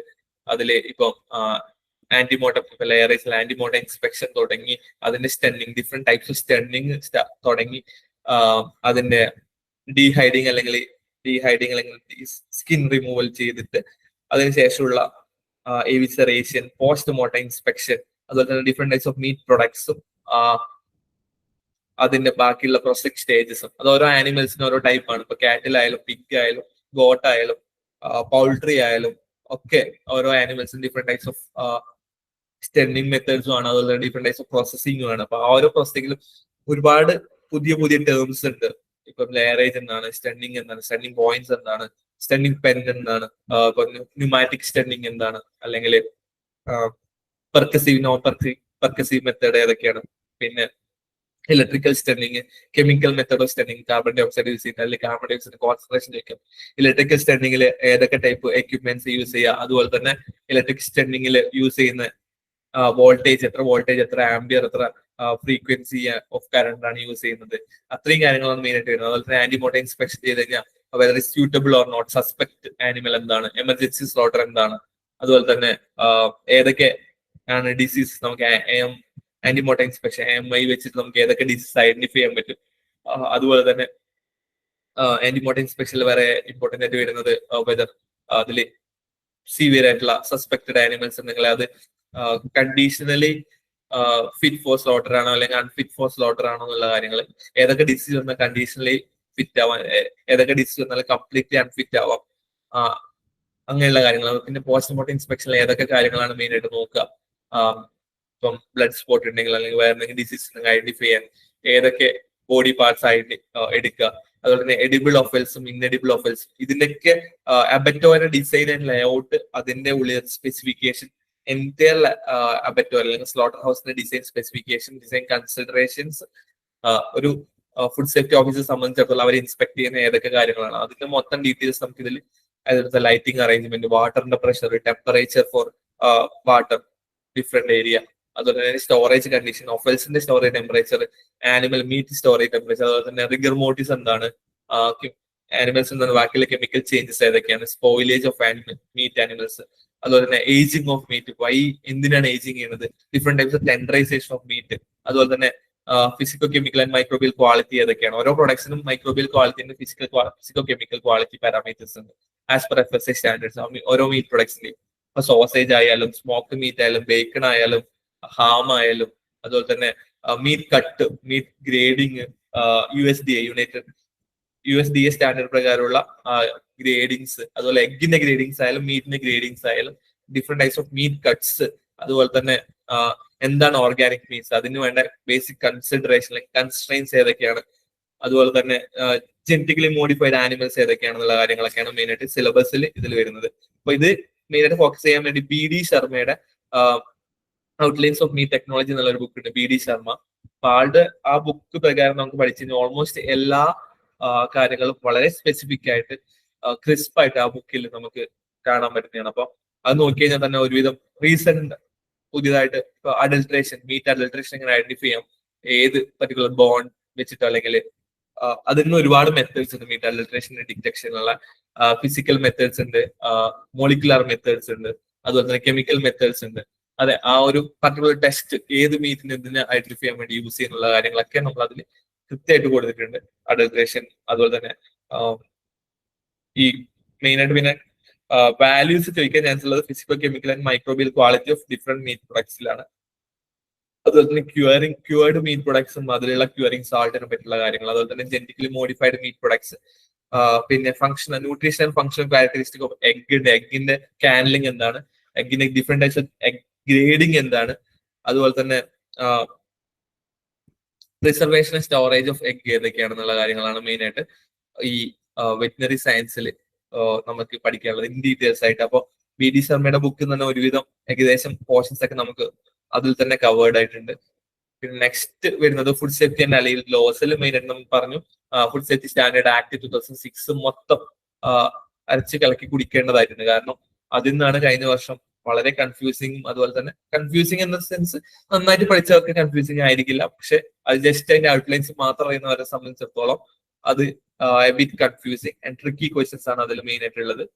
അതിൽ food safety standard act 2006 rules and regulations, അതുപോലെ sampling techniques, power of food safety officer, അതുപോലെ തന്നെ സാമ്പിളിംഗ് സ്റ്റെപ്സ് ഏതൊക്കെയാണ്, അല്ലെങ്കിൽ അതിന്റെ ക്വാണ്ടിറ്റി എങ്ങനെയാണ്, അതിനുശേഷം ഫുഡ് അനാലിസിസിന്റെ സ്റ്റെപ്സ് ഏതൊക്കെയാണ്, അനാലിസിസ് റിലേറ്റ് ചെയ്തുള്ള ഒരുപാട് കാര്യങ്ങൾ അതിൽ ഡീറ്റെയിൽ ആയിട്ട് കൊടുത്തിട്ടുണ്ട്. അതുപോലെ ഒരുപാട് ഡെഫിനീഷൻസ് കൊടുത്തിട്ടുണ്ട് ഫുഡ് സേഫ്റ്റി സ്റ്റാൻഡേർഡ് ആക്ട് 2006. അതുപോലെ തന്നെ അത് കഴിഞ്ഞിട്ട് general provision as to article of foods എന്നാണ്. അതുപോലെ തന്നെ അതിൽ ഓരോ സെക്ഷൻസും സബ് സെക്ഷൻസിൽ പ്രൊവിഷൻ ഓർഡർ, അതുപോലെ തന്നെ ഒഫൻസ് ആൻഡ് പെനാൾട്ടീസ് എന്തായാലും ചോദിക്കും.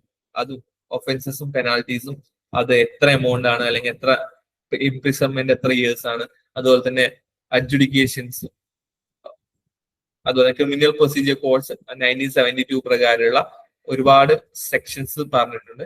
ആ ഓരോ സെക്ഷൻസും അതിന്റെ sub sections related to food safety നമുക്ക് വായിച്ചാൽ മനസ്സിലാവും. അത് കുറച്ച് ഡിഫിക്കൽട്ട് ആണ് മനസ്സിലാക്കാൻ, പക്ഷെ നമ്മളത് സ്റ്റെപ്പ് ബൈ സ്റ്റെപ്പ് കൃത്യമായി ഫ്ലോ ചാർട്ട് വരച്ച് എഴുതി കഴിഞ്ഞാൽ നമുക്ക് ഐഡന്റിഫൈ ചെയ്യാൻ പറ്റും. All are connected. സോ അതിലൊന്ന് പഠിച്ചാൽ തന്നെ അടുത്തതിന്റെ സ്റ്റെപ്സ് നമുക്ക് പെട്ടെന്ന് മനസ്സിലാക്കാൻ പറ്റുന്നതാണ്. സോ എന്തായാലും ഒരു ഫുഡ് സേഫ്റ്റി ഓഫീസറിനെ സംബന്ധിച്ചിടത്തോളം ആയിക്കഴിഞ്ഞാൽ ഈ ലോസ് ആൻഡ് റെഗുലേഷൻസ് അവർ കൃത്യമായി അറിഞ്ഞിരിക്കേണ്ടതാണ്. സോ അതിൽ ഓരോ ബെയിൽ എന്താണ്, bails and bonds, summary, trials and procedure, trial of warrant and cases, trial of sections and cases, അതുപോലെ തന്നെ കംപ്ലൈൻസ് ടു മജിസ്ട്രേറ്റ്. അതുപോലെ ഇത് ഇൻട്രസ്റ്റിംഗ് ആയിട്ട് നമ്മൾ പഠിച്ചിരിക്കുന്നത് ഓരോ ക്വസ്റ്റ്യനും എങ്ങനെ ബെയിൽ ഗ്രാൻഡ് അല്ലെങ്കിൽ എങ്ങനെ arrest, trial of warrant cases എങ്ങനെ, അതിന്റെ പ്രൊസീജിയർ എങ്ങനെയാണ്, ഇത് ഓരോന്നും കൃത്യമായി ഫ്ലോ ചാർട്ട് വരച്ചതിന് ശേഷം ഫ്ലോ ചാർട്ട് ചെയ്ത് പഠിച്ചു കഴിഞ്ഞാൽ it will be very easy to cover. അതാണ് ഇതിന്റെ. പിന്നെ വേറൊരു കാര്യം വെച്ചാൽ പെട്ടെന്ന് മറന്നു പോകാൻ ചാൻസ് ഉള്ള ഒരു ഏരിയ ആണ്. അപ്പൊ കണ്ടിന്യൂസ് റിവിഷൻ എപ്പോഴും ആവശ്യമാണ്.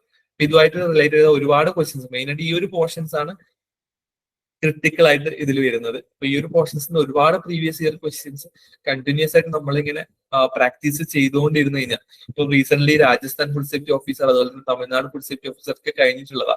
ബീഹാർ, രാജസ്ഥാൻ, തമിഴ്നാടു, തെലുങ്കാന, ഇവരുടെയൊക്കെ പ്രീവിയസ് ക്വസ്റ്റ്യൻസിലൊക്കെ ഇതിലൊക്കെ ഈ കോൺസ്റ്റിറ്റ്യൂഷൻ അല്ല, അതുപോലെ തന്നെ ഈ ഫുഡ് സേഫ്റ്റി അല്ലെങ്കിൽ ലോസിനെ പറ്റി കൃത്യമായിട്ട് ഒരുപാട് ക്വസ്റ്റ്യൻസ് ചോദിച്ചിട്ടുണ്ട്. അപ്പൊ ആ ഓരോ ക്വസ്റ്റ്യൻസ് നമ്മൾ കൃത്യമായി പ്രാക്ടീസ് ചെയ്തുകൊണ്ടിരുന്ന ഇതിലുള്ള 100% നമുക്ക് മാർക്ക് സ്കോർ ചെയ്യാൻ പറ്റുന്നതാണ്. പിന്നെ നെക്സ്റ്റ് വരുന്നത് nutrition, biochemistry and food analysis. ഇതിൽ മെയിൻ ആയിട്ട് chemical composition of carbohydrate, protein, fat, അതിന്റെ മെറ്റബോളിസം, അതുപോലെ തന്നെ ഇൻ ഡീറ്റെയിൽ ആയിട്ട് മെഡിക്കൽ ബയോകെമിസ്ട്രി ലെവലിലൊന്നും പഠിക്കേണ്ട ആവശ്യമില്ല. പക്ഷെ ഈവൻ ദോ അതിന്റെ ബേസിക്സ് മോണോ ചിലപ്പോ ഏതെങ്കിലും ഒരു ഡൈസാക്രൈഡിന്റെ മോണോമർ ചോദിച്ചാൽ നമുക്ക് അറിയണം.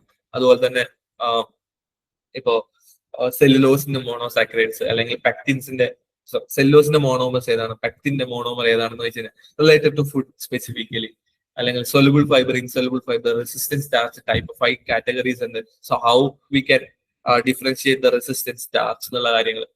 പിന്നെ next source, physical, chemical and biochemical functions. പിന്നെ ഓരോ വൈറ്റമിൻസും മിനറൽസും പ്രീവിയസ് ഇയർ ക്വസ്റ്റ്യൻ നോക്കി കഴിഞ്ഞാൽ മനസ്സിലാവാമല്ലോ, വൈറ്റമിൻസും അതിന്റെ ഡെഫിഷ്യൻസി ഡിസീസ് ഒക്കെ ചോദിച്ചിട്ടുണ്ട്.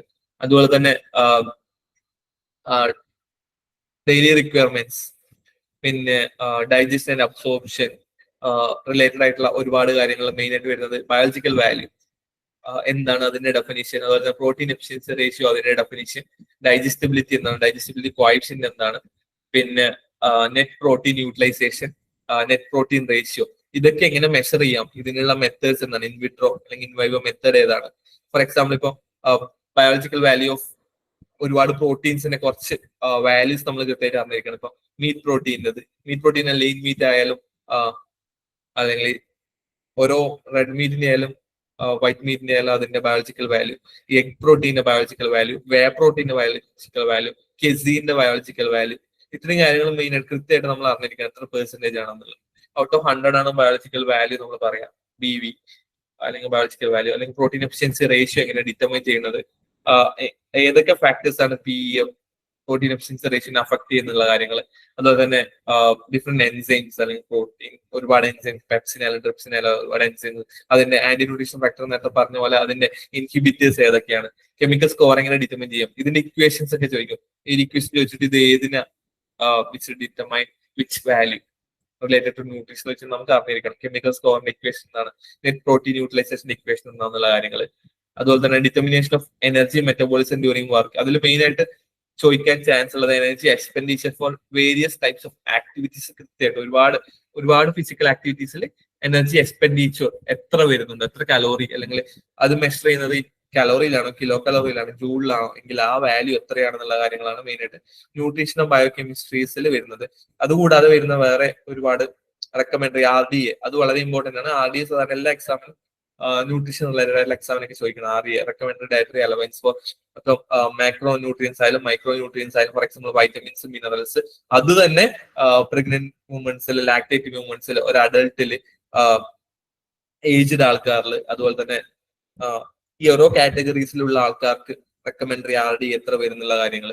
പിന്നെ SDA specific dynamic action of foods, ഓരോ ഫുഡ് പ്രൊഡക്ട്സ്, അതിനെ അഫക്ട് ചെയ്യുന്ന ഫാക്ടേഴ്സ്.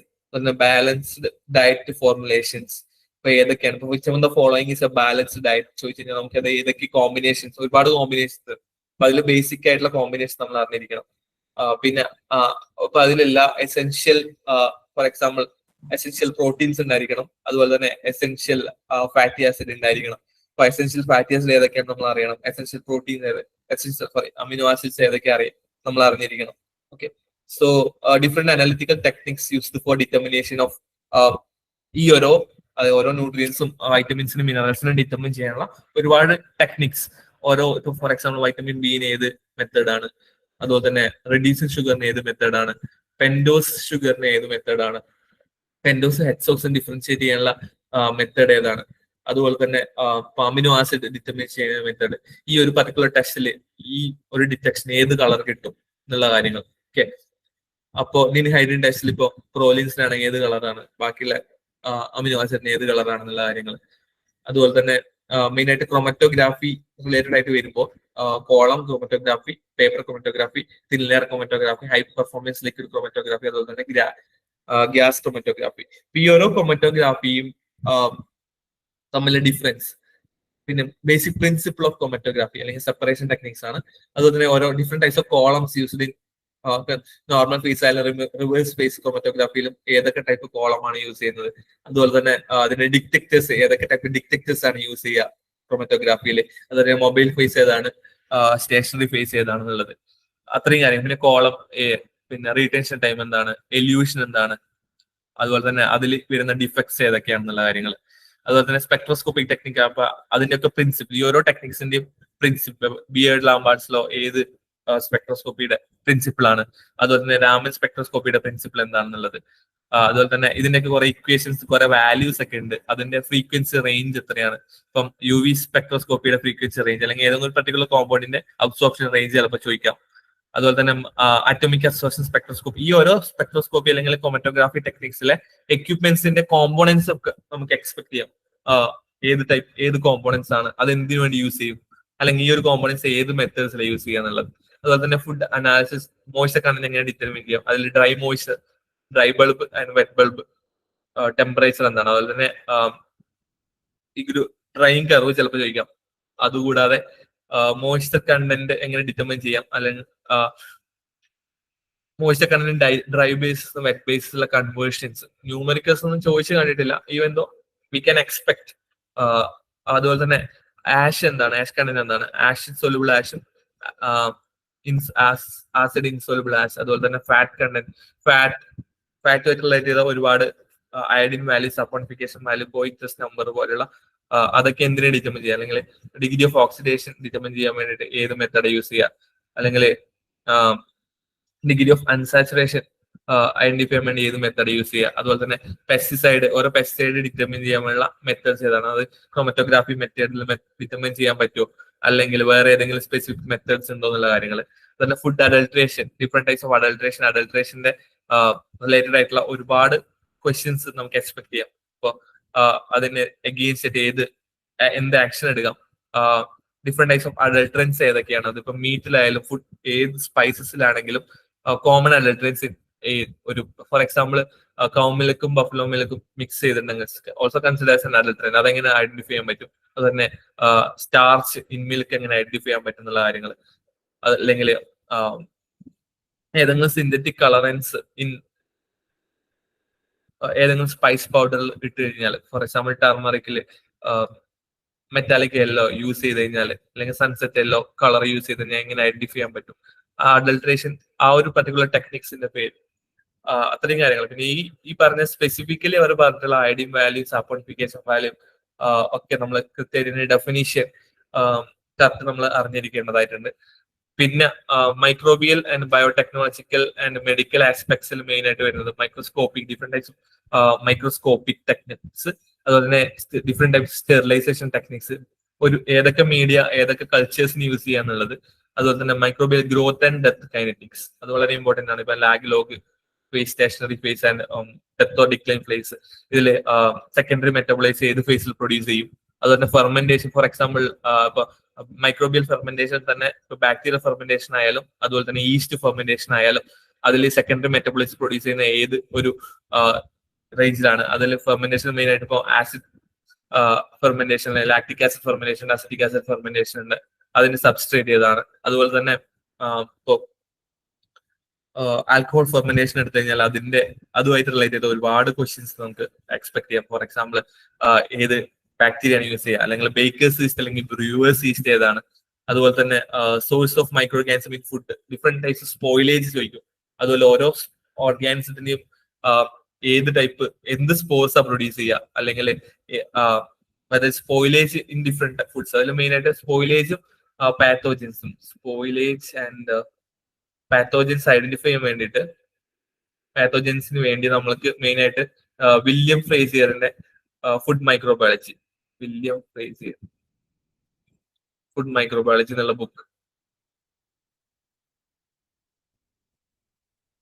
ബുക്ക് നമുക്ക് റെഫർ ചെയ്യാൻ പറ്റുന്നതാണ്. അതുപോലെ തന്നെ different types of food borne infection ഉണ്ട്, ഇൻടോക്സിക്കേഷൻ ഉണ്ട്, ടോക്സിക്കോ ഇൻഫെക്ഷൻ ഉണ്ട്, ഫുഡ് ബോൺ ഇൻഫെക്ഷൻ. അപ്പോൾ ഇത് തമ്മിലുള്ള ഡിഫറൻസ്, ഏതൊക്കെ ഓർഗാൻസ് ആണ് അത് കോസ് ചെയ്യുക, ആ ഓർഗാനിസം അതിന്റെ സിംറ്റംസ് ഏതൊക്കെയാണെന്നുള്ള കാര്യങ്ങൾ. അതുപോലെ തന്നെ apart from microbial infection and diseases, food bone diseases, വേറെ വരുന്നത് ന്യൂറോ ലാൻതൈറിസം, ലാൻതൈറോജൻസ്, അതുപോലെ തന്നെ അഫ്ലാടോക്സിൻസ്, അഫ്ലാടോക്സിൻ പ്രൊഡ്യൂസ് ചെയ്യുന്ന organism, aflatoxin M1 M2 B1 B2 ഒക്കെ ഉണ്ട്. അപ്പൊ ആ ഒരു കാറ്റഗറൈസേഷൻ. ഓക്കെ, അപ്പൊ അത് M1 മിൽക്കിലാണെങ്കിൽ M1 ആണ്, B1 ബാക്കിയുള്ള സോഴ്സസിലാണ് ഉണ്ടാവുക. അപ്പൊ അതിൽ മോസ്റ്റ് ടോക്സിക് ആയിട്ടുള്ള അഫ്ലോടോക്സിൻ ഏതാണെന്നുള്ളത്. അതുപോലെ തന്നെ അതിന്റെ ചില പ്രൊഡക്ട്സിൽ അഫ്ലടോക്സിൻ പെർമിസിബിൾ ആണ്, പക്ഷെ അതിന്റെ maximum permissible limit intentionally permissible, പക്ഷെ സംടൈംസ് ഇപ്പൊ ലോ മോയ്സ്ചർ അല്ലെങ്കിൽ ഇന്റർമീഡിയറ്റ് മോയ്സ്ചർ ഫുഡിൽ ചിലപ്പോൾ അഫ്ലടോക്സിൻ പ്രൊഡ്യൂസ് ചെയ്യും. അപ്പോ അതിന്റെ മാക്സിമം പെർമിസിബിൾ ലിമിറ്റ് എത്രയാണ്, അതെങ്ങനെ റെഡ്യൂസ് ചെയ്യുക എന്നുള്ള കാര്യങ്ങൾ, അതുകൊണ്ടുണ്ടാവുന്ന സിംറ്റംസ്, അതിന്റെ ഡിസീസസ്, അതുപോലെ എർഗോട്ടിസം, അതുപോലെ എപ്പിഡമിക് ഡ്രോപ്സി, ടൈഫോയിഡ്, ഫീവർ, സാൽമണലോസിസ്, അത് ഏത് ഓർഗാനിസം കോസ് ചെയ്യുന്നു അതിന്റെ സിംറ്റംസ്, അതുപോലെ തന്നെ സ്റ്റഫിലോകോക്കൽ ബോട്ടുലിസം, ബോട്ടുലിൻ എൻഡോടോക്സിൻ അല്ലെങ്കിൽ അത് ന്യൂറോടോക്സിൻ, അതുപോലെ തന്നെ ബാസിലസ് സീരീസ് പ്രൊഡ്യൂസ് ചെയ്യുന്ന എൻഡോടോക്സിൻസ് അല്ലെങ്കിൽ അതിന്റെ സിംറ്റംസ്, അതുപോലെ തന്നെ different types of other food poisonings ഏതൊക്കെയാണ്, E coli, diarrhoea, cholera, shigellosis, brucellosis ഒക്കെ ഇതിന്റെയൊക്കെ സിംറ്റംസ് ഏത് ഓർഗാനിസം കോസ് ചെയ്യുന്നു അത് അതിന്റെ പേരിൽ തന്നെ ഉണ്ട്. എന്നാൽ പോലും സ്പെസിഫിക്കലി സ്പീസീസ് ലെവലിൽ ചോദിച്ചു കഴിഞ്ഞാൽ അത് നമ്മൾ ഐഡന്റിഫൈ ചെയ്യേണ്ടതായിട്ടുണ്ട്. പിന്നെ ഫുഡ് പോയ്സണിങ്സ്, ടൈപ്പ് ഓഫ് ഫുഡ് പോയ്സണിങ്സ്, അതിന്റെ സിംറ്റംസ്, അതുപോലെ തന്നെ prevention and control methods, refrigeration and storage, അതിൽ മെയിൻ ആയിട്ട് ഓരോ ഫുഡ് പ്രൊഡക്ട്സും ഏത് റെഫ്രിജറേഷനിലെ ഏത് ഏരിയയിൽ കീപ്പ് ചെയ്യുക എന്നുള്ളത് ഗുഡ് ഹൈജീനിക് പ്രാക്ടീസസിന്റെ ഭാഗമായിട്ട് പറഞ്ഞിട്ടുണ്ട്. അപ്പോ അതിന്റെ ഓരോ SOP പറഞ്ഞിട്ടുണ്ട്. അപ്പൊ അത് എവിടെ സ്റ്റോർ ചെയ്യാം, സോറി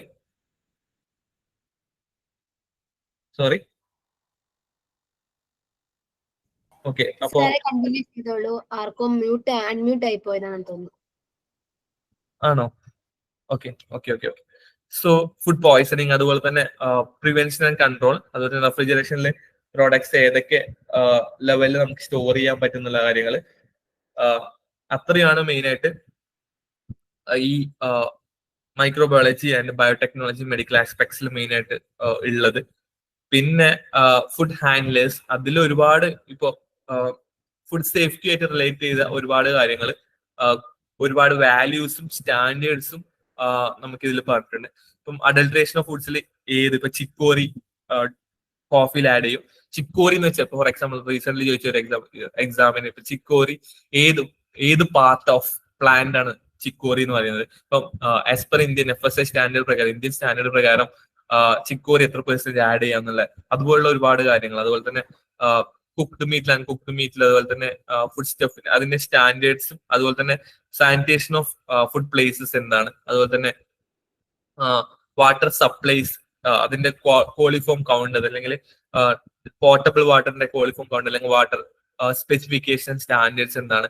ഇതിൽ മെയിൻ ആയിട്ട് വരുന്നത് ഇപ്പം BOD, COD chemical oxygen demand, അതിന്റെ ഡെഫിനേഷൻ, BOD ഓഫ് ഇപ്പൊ എഫ്ലുവന്റ് ട്രീറ്റഡ് വാട്ടറിന്റെ BOD, അതുപോലെ തന്നെ ഡ്രിങ്കബിൾ അല്ലെങ്കിൽ പോർട്ടബിൾ വാട്ടറിന്റെ BOD എത്രയാണ്, അതുപോലെ തന്നെ ഡിഫറെന്റ് ടൈപ്സ് ഓഫ് ഫെർമെന്റഡ് ഫുഡ്സും ടൈപ്സും different micro organism involved in fermentation, ഏതൊക്കെ ഓർഗാനിസം. ഫോർ എക്സാമ്പിൾ ഇപ്പൊ ഫെർമെന്റഡ് ഡയറി പ്രൊഡക്ട്സ് ഒരുപാടുണ്ട്.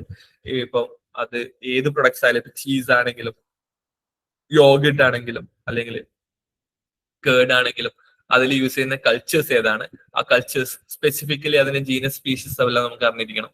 അത് ഏത് ടൈപ്പ് ഫെർമെന്റേഷൻ ആണ്, ഇപ്പം ലാക്ടിക് ആസിഡ് ഫെർമെന്റേഷൻ ആണോ, ലാക്ടോ ആൽക്കഹോളിക് ഫെർമെന്റേഷൻ ആണോ എന്നുള്ള കാര്യങ്ങൾ. അതുകൂടാതെ ഇതിന്റെ ഇൻ ഡീറ്റെയിൽഡ് ആയിട്ട്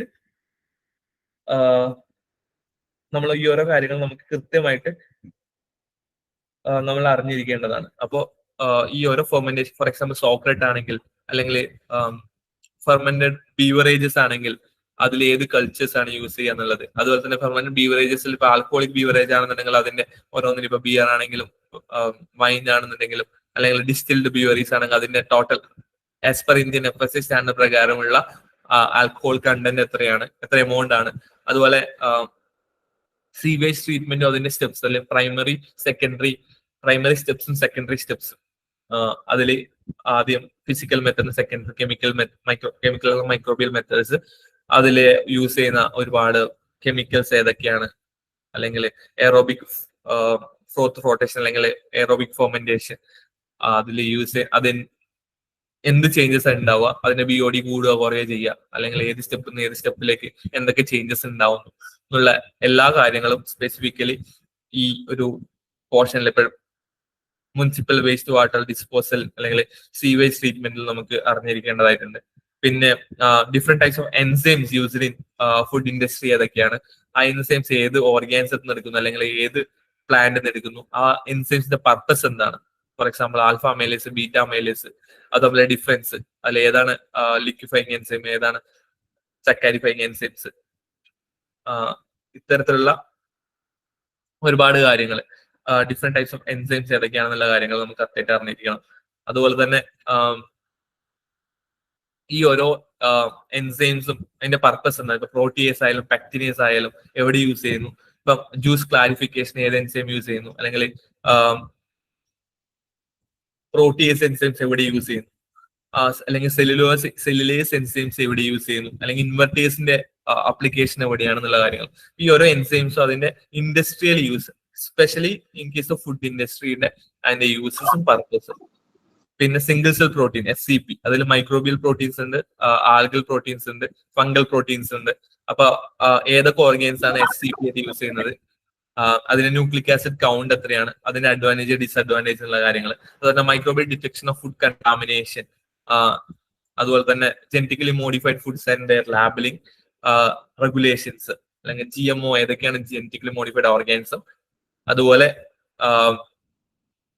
and food and their labellings, അല്ലെങ്കിൽ GMO നമുക്ക് എങ്ങനെ ലാബിൽ ചെയ്യാം, ജനറ്റിക്കലി മോഡിഫൈഡ് ഫുഡിന് ഫോർ എക്സാമ്പിൾ ഇപ്പൊ ഫ്ലേവേഴ്സ് ആവാ ടൊമാറ്റോ ആയാലും, അല്ലെങ്കിൽ ഹൈബ്രിഡ് റൈസ് ഫോർ എക്സാമ്പിൾ ഇപ്പൊ ഗോൾഡൻ റൈസ് ആണെങ്കിൽ അതിന്റെ സ്പെസിഫിക്കേഷൻ, അതിന്റെ ജീൻ ഏതാണ്, അതുപോലെ തന്നെ എന്ത് ബയോ ഫോർട്ടിഫിക്കേഷൻ എന്താണ്, അല്ലെങ്കിൽ ഏത് ന്യൂട്രിയൻസ് ആണ് ഫോർട്ടിഫൈ ചെയ്തിട്ടുള്ളത്, ജനറ്റിക്കലി മോഡിഫൈഡ് എന്തിനു ചെയ്തു. ഫോർ എക്സാമ്പിൾ ഒരുപാട് ജനറ്റിക്കലി ഇന്ത്യയിൽ കുറെ പ്രോഡക്ട്സ് ഒക്കെ ബാൻഡ് ആണ് GMO. ആകെ ജനറ്റിക്കലി മോഡിഫൈഡ് കോട്ടൺസ് മാത്രമേ പെർമിറ്റഡ് ആയിട്ടുള്ളൂ. പിന്നെ വേറെ ജനറ്റിക്കലി മോഡിഫൈഡ് ആനിമൽസിന്റെ എക്സാമ്പിൾസ്, അത് ഏത്, അതിന്റെ names. Okay, first genetically modified ആനിമൽസിന്റെ നെയിം, ഓരോ കാറ്റിലാണെങ്കിൽ മോളി എന്നുള്ള ഒരു കൗ, അതുപോലെ തന്നെ ഒരുപാട് എക്സാമ്പിൾസ് ഉണ്ട്. ഇപ്പൊ ഓരോ ഇപ്പൊ ഈ അറ്റ്ലാന്റിക് സാൽമൺസ് ഉള്ള ജീൻ എക്സ്ട്രാക്ട് ചെയ്തപ്പോ ആന്റിഫേസ് പ്രോട്ടീൻസ് ഉള്ള സ്ട്രോബെറി ഉണ്ടാക്കി, അപ്പൊ അതിന്റെ പേരെന്താണ്, അപ്പൊ ആ ജീൻസ് ഐസൊലേറ്റഡ് ഫ്രം ഏത് ഓർഗാനിസം. അപ്പൊ ഈ ഓരോ കാര്യങ്ങളും സ്പെസിഫിക്കലി ജനറ്റിക്കലി മോഡിഫൈഡ് ഓർഗാനിസം നമുക്ക്. അതുപോലെ തന്നെ same organic certifications in India, ഇതിന്റെ പോലെ തന്നെ ഈക്വൽ ഇമ്പോർട്ടൻസ് ഉള്ളതാണ് ഓർഗാനിക് സർട്ടിഫിക്കേഷൻ.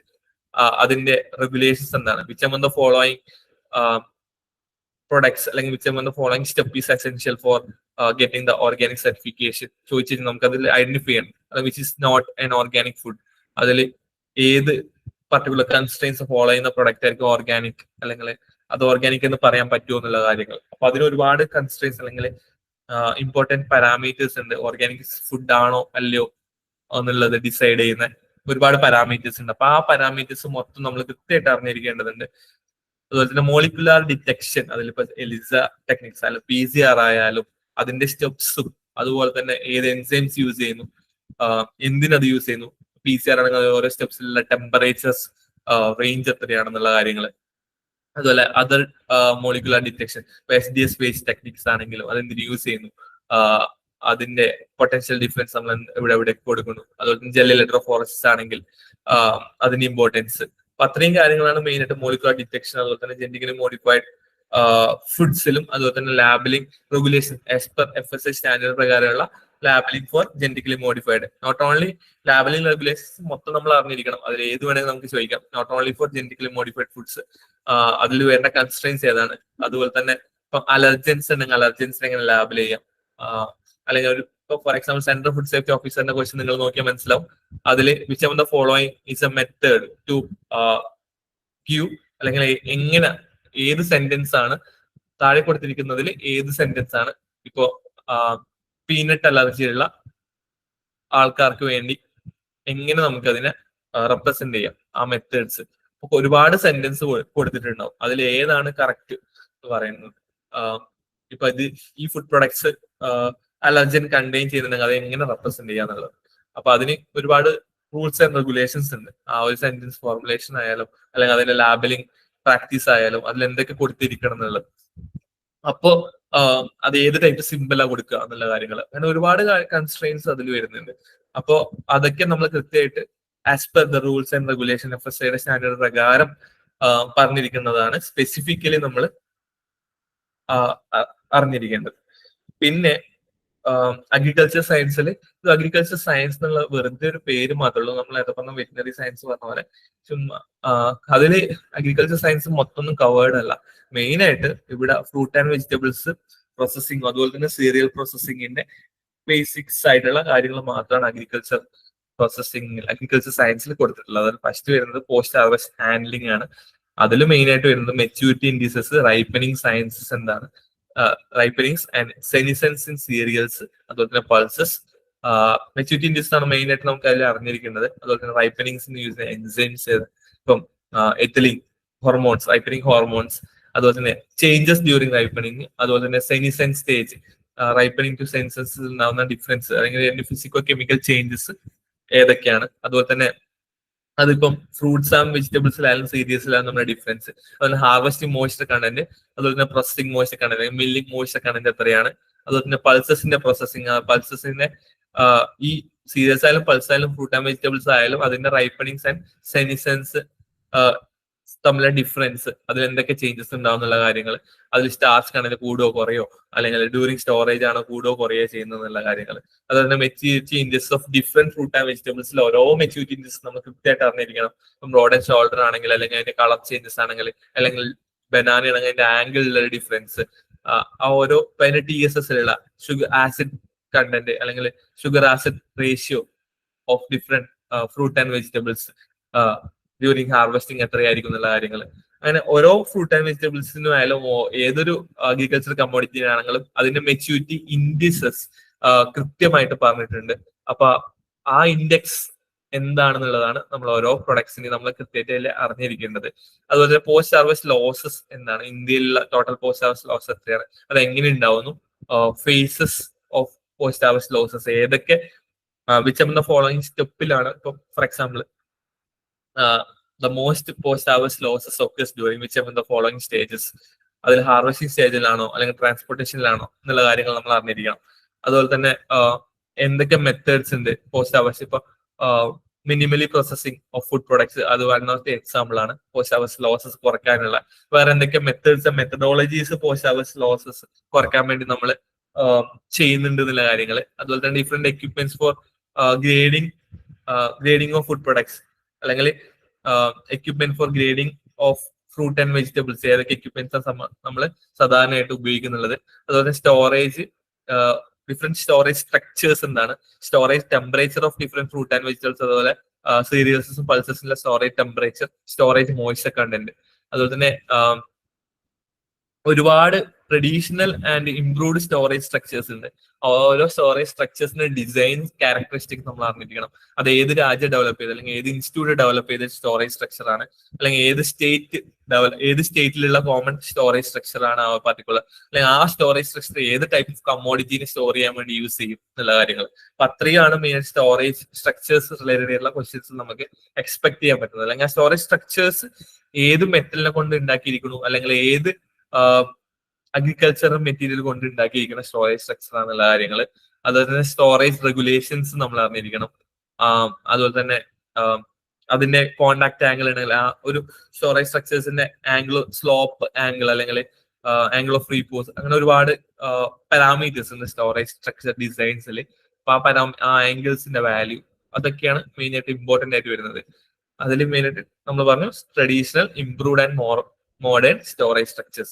അതിൽ which of the following is an example of traditional storage structure, which of the following is an example of improved storage structure, അല്ലെങ്കിൽ which of the following is an example of modern storage structure. ആ differentiation കൂടെ അറിഞ്ഞിരിക്കണം. Instead of അത് ഏത് സ്റ്റേറ്റിന്റെ ആണെന്നുള്ള കാര്യങ്ങളൊക്കെ മാറ്റി നിർത്തി കഴിഞ്ഞാൽ. പിന്നെ different method of size reduction, അതിന്റെ പ്രിൻസിപ്പിൾ എന്താണ്. ഫോർ എക്സാമ്പിൾ ഇപ്പൊ റിട്ടിൻജിയസ് ലോ, അല്ലെങ്കിൽ ഒരുപാട് ലോസ് ഓഫ് സൈസ് റിഡക്ഷൻ ഉണ്ട്.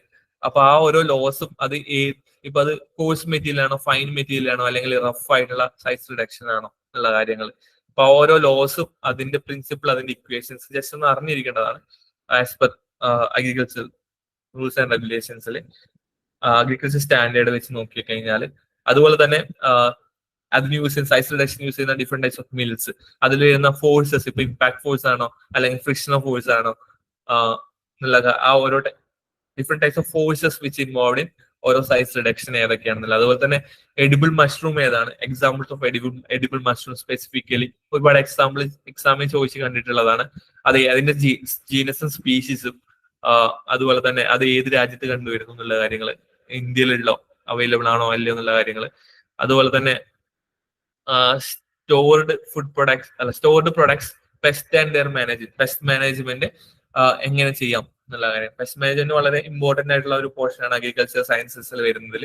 അതിൽ ഡിഫറെന്റ് മെത്തേഡ്സ് ഏതൊക്കെയാണ് പെസ്റ്റ് മാനേജ്മെന്റ് ഉള്ളത്, അതുപോലെ തന്നെ റോഡ് ആൻഡ് മാനേജ്മെന്റ് പ്രിൻസിപ്പിൾസ്, അതിന്റെ കൺട്രോൾസ്, അതിൽ ഓരോ ഫോർ എക്സാമ്പിൾ ഒരു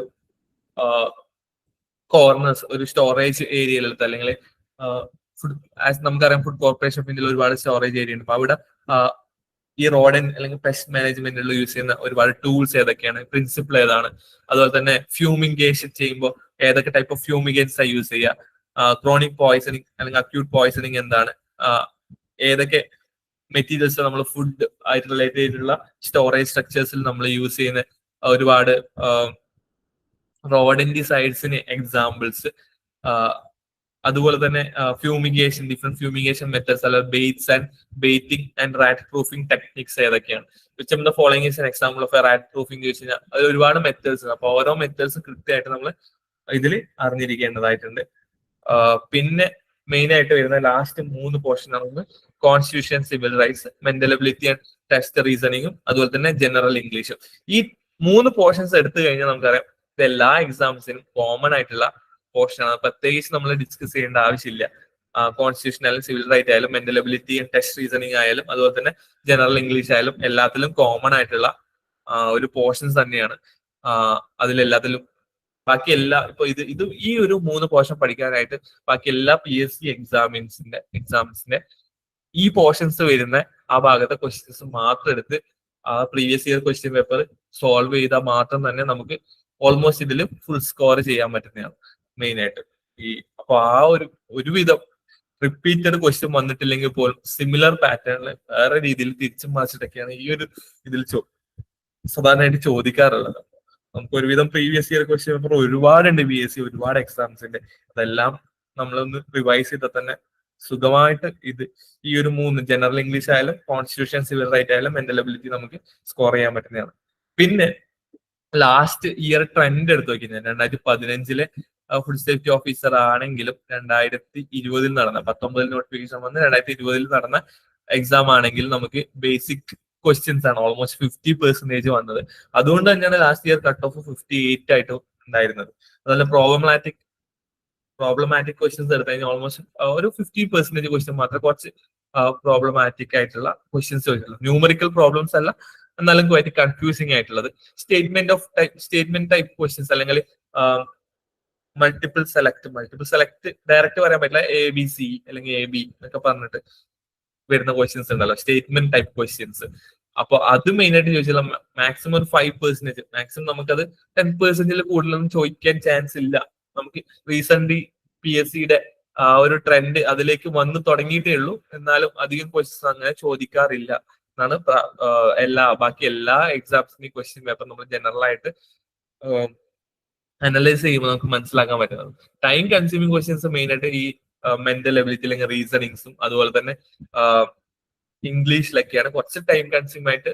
നമ്മളൊന്ന് ക്വസ്റ്റ്യൻ വായിച്ചിട്ട് ഡയറക്ട്ലി ആൻസർ ചെയ്യാൻ പറ്റാത്ത ക്വസ്റ്റ്യൻസ് കുറച്ച് കൺഫ്യൂസിംഗ് ആയിട്ട് മെന്റൽ എബിലിറ്റി, റീസണിങ് ആയാലും കോൺസ്റ്റിറ്റ്യൂഷന്റെ ക്വസ്റ്റ്യൻ ആയാലും ഫുഡ് സേഫ്റ്റി ഓഫീസറിനെ മെയിൻ ആയിട്ട് നോക്കുകയാണെങ്കിൽ നമ്മൾ ഇതില് മെയിൻ ആയിട്ട് വരുന്ന ഒരു പോർഷൻസ് എന്ന് പറയുന്നത് ഇപ്പോ food safety and aligned laws ഉള്ള ഭാഗത്താണ്. ഇപ്പൊ CRPC ആയാലും ഫുഡ് സേഫ്റ്റി സ്റ്റാൻഡേർഡ് ആക്ടിലാണെങ്കിലുമാണ്. നമുക്ക് ജസ്റ്റ് ഒന്ന് ഡയഗ്രൊക്കെ ഒന്ന് വരച്ച് നോക്കി അതൊന്ന് ക്ലിയർ ചെയ്ത് ചെയ്യേണ്ട ഒരു ടൈം കൺസ്യൂം ചെയ്യാനുള്ള പോർഷൻസ് അതിൽ നിന്ന് മാത്രമാണ്. വെരി ടഫ് ക്വസ്റ്റ്യൻസ്, വളരെ ഡിഫിക്കൽട്ട് ആയിട്ടുള്ള പ്രീവിയസ് ഇയർ ക്വസ്റ്റ്യൻ പേപ്പർ നോക്കി കഴിഞ്ഞാൽ അതിൽ വളരെ ടഫ് ആയിട്ട് ചോദിച്ച പോർഷൻസ് വളരെ കുറവാണ്. ബിറ്റ് കൺഫ്യൂസിംഗ് ആയിട്ടുള്ളത്. ടഫ് എന്ന് പറയുന്നതിനേക്കാളും ഉപരി അതൊരു ക്വൈറ്റ്ലി കൺഫ്യൂസിംഗ് ആയിട്ടുള്ള മാക്സിമം ഒരു 10% ക്വസ്റ്റ്യൻസ് ഉണ്ടായിട്ടുള്ളൂ. പക്ഷെ നോക്കുകയാണെങ്കിൽ ഈ വർഷം നമുക്ക് അതുപോലെ തന്നെ സെയിം പാറ്റേണിനെ ഫോളോ ചെയ്യണമെന്നില്ല. ഡിപ്പെൻസ്. അപ്പോ അതുകൊണ്ട് തന്നെ എങ്ങനെ വേണമെങ്കിൽ എക്സ്പെക്ട് ചെയ്യാം. പക്ഷെ ഒരു ജനറൽ കൺസ്ട്രെയിൻസ് എന്താന്ന് വെച്ചാൽ പഴയ ക്വസ്റ്റ്യൻസ് ഒക്കെ നോക്കുമ്പോൾ നമുക്ക് മനസ്സിലാക്കാൻ പറ്റുന്നത് ബേസിക് ആയിട്ടുള്ള ക്വസ്റ്റ്യൻസ് ആണ് ഭൂരിഭാഗം ഉള്ളത്. അതുകൊണ്ട് തന്നെ കട്ട് ഓഫ് വളരെ കൂടാനുള്ള ചാൻസസ് ഉണ്ട്. സോ ബേസിക് ആയിട്ടുള്ള കാര്യങ്ങൾ കൃത്യമായിട്ട് പഠിച്ചാൽ തന്നെ അതിൽ മേജർ ഒരു സ്കോർ നമുക്ക് ചെയ്യാൻ പറ്റുന്നതാണ്. അതുപോലെ തന്നെ കോൺസ്റ്റിറ്റ്യൂഷൻ, സിവിൽ റൈറ്റ്സ് ഒക്കെ ആ ഒരു പോർഷൻസ്, അതുപോലെ തന്നെ ഇംഗ്ലീഷും റീസണിങ് ചെയ്താൽ തന്നെ ആ ഒരു 30 മാർക്കും കിട്ടാന്ന്. ബാക്കിയുള്ള 20 മാർക്കാണ്.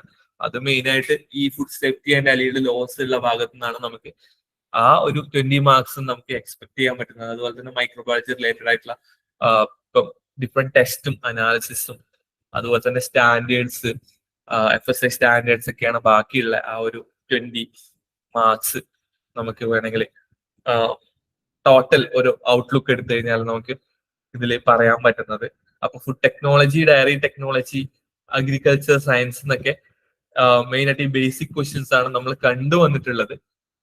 ബാക്കിയുള്ള സ്റ്റേറ്റ്മെന്റ് ടൈപ്പ് ഒക്കെ ആണെന്നുണ്ടെങ്കിൽ ലോസ് ആൻഡ് റെഗുലേഷൻസ് എന്ന് വരും, അല്ലെങ്കിൽ ഈ CRPC അല്ലെങ്കിൽ FSI സ്റ്റാൻഡേർഡ് ആക്ടിൽ ഡെഫിനേഷൻ ടൈപ്പ് ക്വസ്റ്റ്യൻസും, അതുപോലെ തന്നെ ഈ അനാലിസിസ് പോർഷൻസ് എന്നുള്ള കുറച്ച് ട്രിക്കി ആയിട്ടുള്ള മെത്തഡ് ഓഫ് അനാലിസിസ് റിലേറ്റഡ് ആയിട്ടുള്ള പോർഷൻസ് ഒക്കെയാണ് സ്റ്റേറ്റ്മെന്റ് ടൈപ്പിൽ നമുക്ക് എക്സ്പെക്ട് ചെയ്യാൻ പറ്റുന്നത്. ഇപ്പൊ പ്രോട്ടീൻ എഫിഷ്യൻസി റേഷ്യോ അല്ലെങ്കിൽ biological value, net protein utilisation, ആ ഒരു ഏരിയയിൽ കുറച്ച് ന്യൂട്രീഷൻ റിലേറ്റഡ് ആയിട്ടുള്ള ഒരു പോർഷൻസ് അനാലിസിസ് ഭാഗത്തുനിന്നും, ഇതുപോലെ തന്നെ സ്റ്റേറ്റ്മെന്റ് അല്ലെങ്കിൽ ഒരു definition type laws and regulations എന്നും, അതുപോലെ തന്നെ ഈ ഒരു പോർഷൻസ് നമുക്ക് ആ ഒരു സ്റ്റേറ്റ്മെന്റ് ടൈപ്പ് ക്വസ്റ്റ്യൻസ് എക്സ്പെക്ട് ചെയ്യാവുന്നതാണ്. അതുപോലെ വെരി ടഫ് ക്വസ്റ്റ്യൻസ് ആണ് ബാക്കിയുള്ള ഒരു ഏരിയയിൽ വരുന്നത്.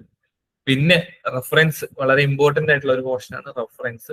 അപ്പൊ റെഫറൻസ് നോക്കിക്കഴിഞ്ഞാൽ നമുക്ക് മനസ്സിലാക്കാൻ പറ്റും ഇതിൽ ഫസ്റ്റ് ആയിട്ട് വരുന്നത് ഇപ്പൊ ഫുഡ് ടെക്നോളജി റിലേറ്റഡ് ആണെങ്കിൽ അതിൽ ആദ്യം വരുന്നത് food fact and principle. Shakuntala മാനിയുടെ ഫുഡ് ഫാക്ട് ആൻഡ് പ്രിൻസിപ്പിൾ നോക്കി കഴിഞ്ഞാൽ ഏകദേശം ഫുഡ് ടെക്നോളജി ഓൾമോസ്റ്റ് എല്ലാം അതിൽ തന്നെ കവേർഡ് ആണ്. അതിലത്തെ സ്റ്റാൻഡേർഡ്സ് ഒക്കെയാണ്. ഇപ്പൊ നമ്മുടെ ഇന്ത്യയിലെ ഏതൊരു ഫുഡ് ടെക്നോളജി റിലേറ്റഡ് ആയിട്ടുള്ള എക്സാം എടുത്ത് നോക്കി കഴിഞ്ഞാലും ഫുഡ് ഫാക്ട് ആൻഡ് പ്രിൻസിപ്പിൾസ് എന്നുള്ള ആ ഒരു ബുക്കിൽ നിന്ന് മാത്രമാണ് ഇതുവരെ എല്ലാ ക്വസ്റ്റ്യൻസും ചോദിച്ചിട്ടുള്ളത്. അപ്പോ ആ ബുക്ക് നമുക്ക് അതിന്റെ ഒരു മേജർ അല്ലെങ്കിൽ ഒരു പ്രൈമറി കൺസ്ട്രെയിൻസ് ആയിട്ട് നമുക്ക് എടുത്തു കഴിഞ്ഞാൽ ഫുഡ് ഫാക്ട് ആൻഡ് പ്രിൻസിപ്പിൾ എന്നുള്ള ബുക്ക് നമുക്കൊരു മേജർ റെഫറൻസ് ആയിട്ട് ഫുഡ് ടെക്നോളജിയുടെ ബൈബിൾ എന്ന രീതിയിൽ നമുക്ക് വേണമെങ്കിൽ എടുക്കാവുന്നതാണ്. അതുപോലെ തന്നെ dairy science and technology 5 marks ആണ് വെയിറ്റേജ് ഉള്ളതെങ്കിൽ പോലും അതിനും വളരെ ഇമ്പോർട്ടൻസ് ഉണ്ട്. അപ്പൊ അതിനുവേണ്ടി നമുക്ക് outlines of dairy technology by സുകുമാറുടെ എടുത്തു നോക്കി കഴിഞ്ഞാൽ അതിന് ഒരുപാട് ക്വസ്റ്റ്യൻസ് നമുക്ക് എക്സ്പെക്ട് ചെയ്യാൻ പറ്റുന്നതാണ്.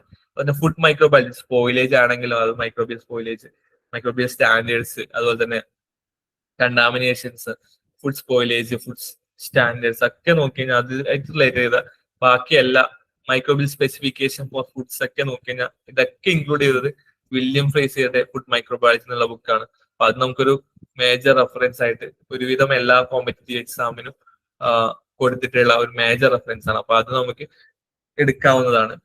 പിന്നെ outlines of meat science and technology by BD Sharma, ആ ബുക്കാണ് വെറ്റിനറി സയൻസിന്റെ മേജർ റെഫറൻസ് ആയിട്ട് നമുക്ക് എടുക്കാൻ പറ്റുന്നത്. അതുപോലെ തന്നെ post harvest technology of fruit and vegetables by Hosalli S Ramaswamy. ഇപ്പോ ഈ സാറിന്റെ ബുക്കാണ് മെയിൻ ആയിട്ട് post harvest technology fruit and vegetable. അപ്പൊ മെച്യൂരിറ്റി ഇൻഡിസ് ആയാലും പോസ്റ്റ് ഹാർവസ്റ്റ് ഓരോ ടെക്നോളജി ആണെങ്കിലും ഈ ബുക്കാണ് നമുക്ക് മേജർ റെഫറൻസ് ആയിട്ട്. അതിൽ ഓരോ ലൈൻസും അണ്ടർലൈൻ ചെയ്ത് മേജർ ഇമ്പോർട്ടൻസ് പോയിന്റ്സ് ഒക്കെ നമ്മൾ അതിൽ കളക്ട് ചെയ്ത് പഠിച്ചു കഴിഞ്ഞാൽ തന്നെ ഒരുവിധം പോർഷൻസ് ഒക്കെ കവർ ചെയ്യാൻ പറ്റുന്നതാണ്. ഇതൊക്കെ കൂടാതെ FSI ആക്ട്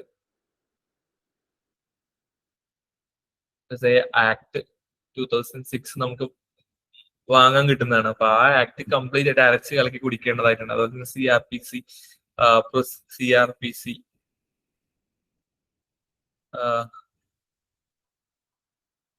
നമ്മുടെ FSI നമ്മുടെ ഈ ഫുഡ് സേഫ്റ്റി സ്റ്റാൻഡേർഡ് ആക്ട് പ്രകാരം ആ ഒരു സിലബസ്, ആ ഒരു ഏരിയയിൽ വരുന്ന റൂൾസ് ആൻഡ് റെഗുലേഷനിൽ CRPCയുടെ ആ സെക്ഷൻസ് നോക്കി കഴിഞ്ഞാൽ അതും നമുക്ക് പഠിക്കാവുന്നതാണ്. അപ്പൊ മേജർ പോർഷൻസ് ഒക്കെ കവർ ചെയ്യാനുള്ള ബുക്സ് ഒക്കെ റെഫറൻസിൽ ഇവിടെ കൊടുത്തിട്ടുണ്ട്.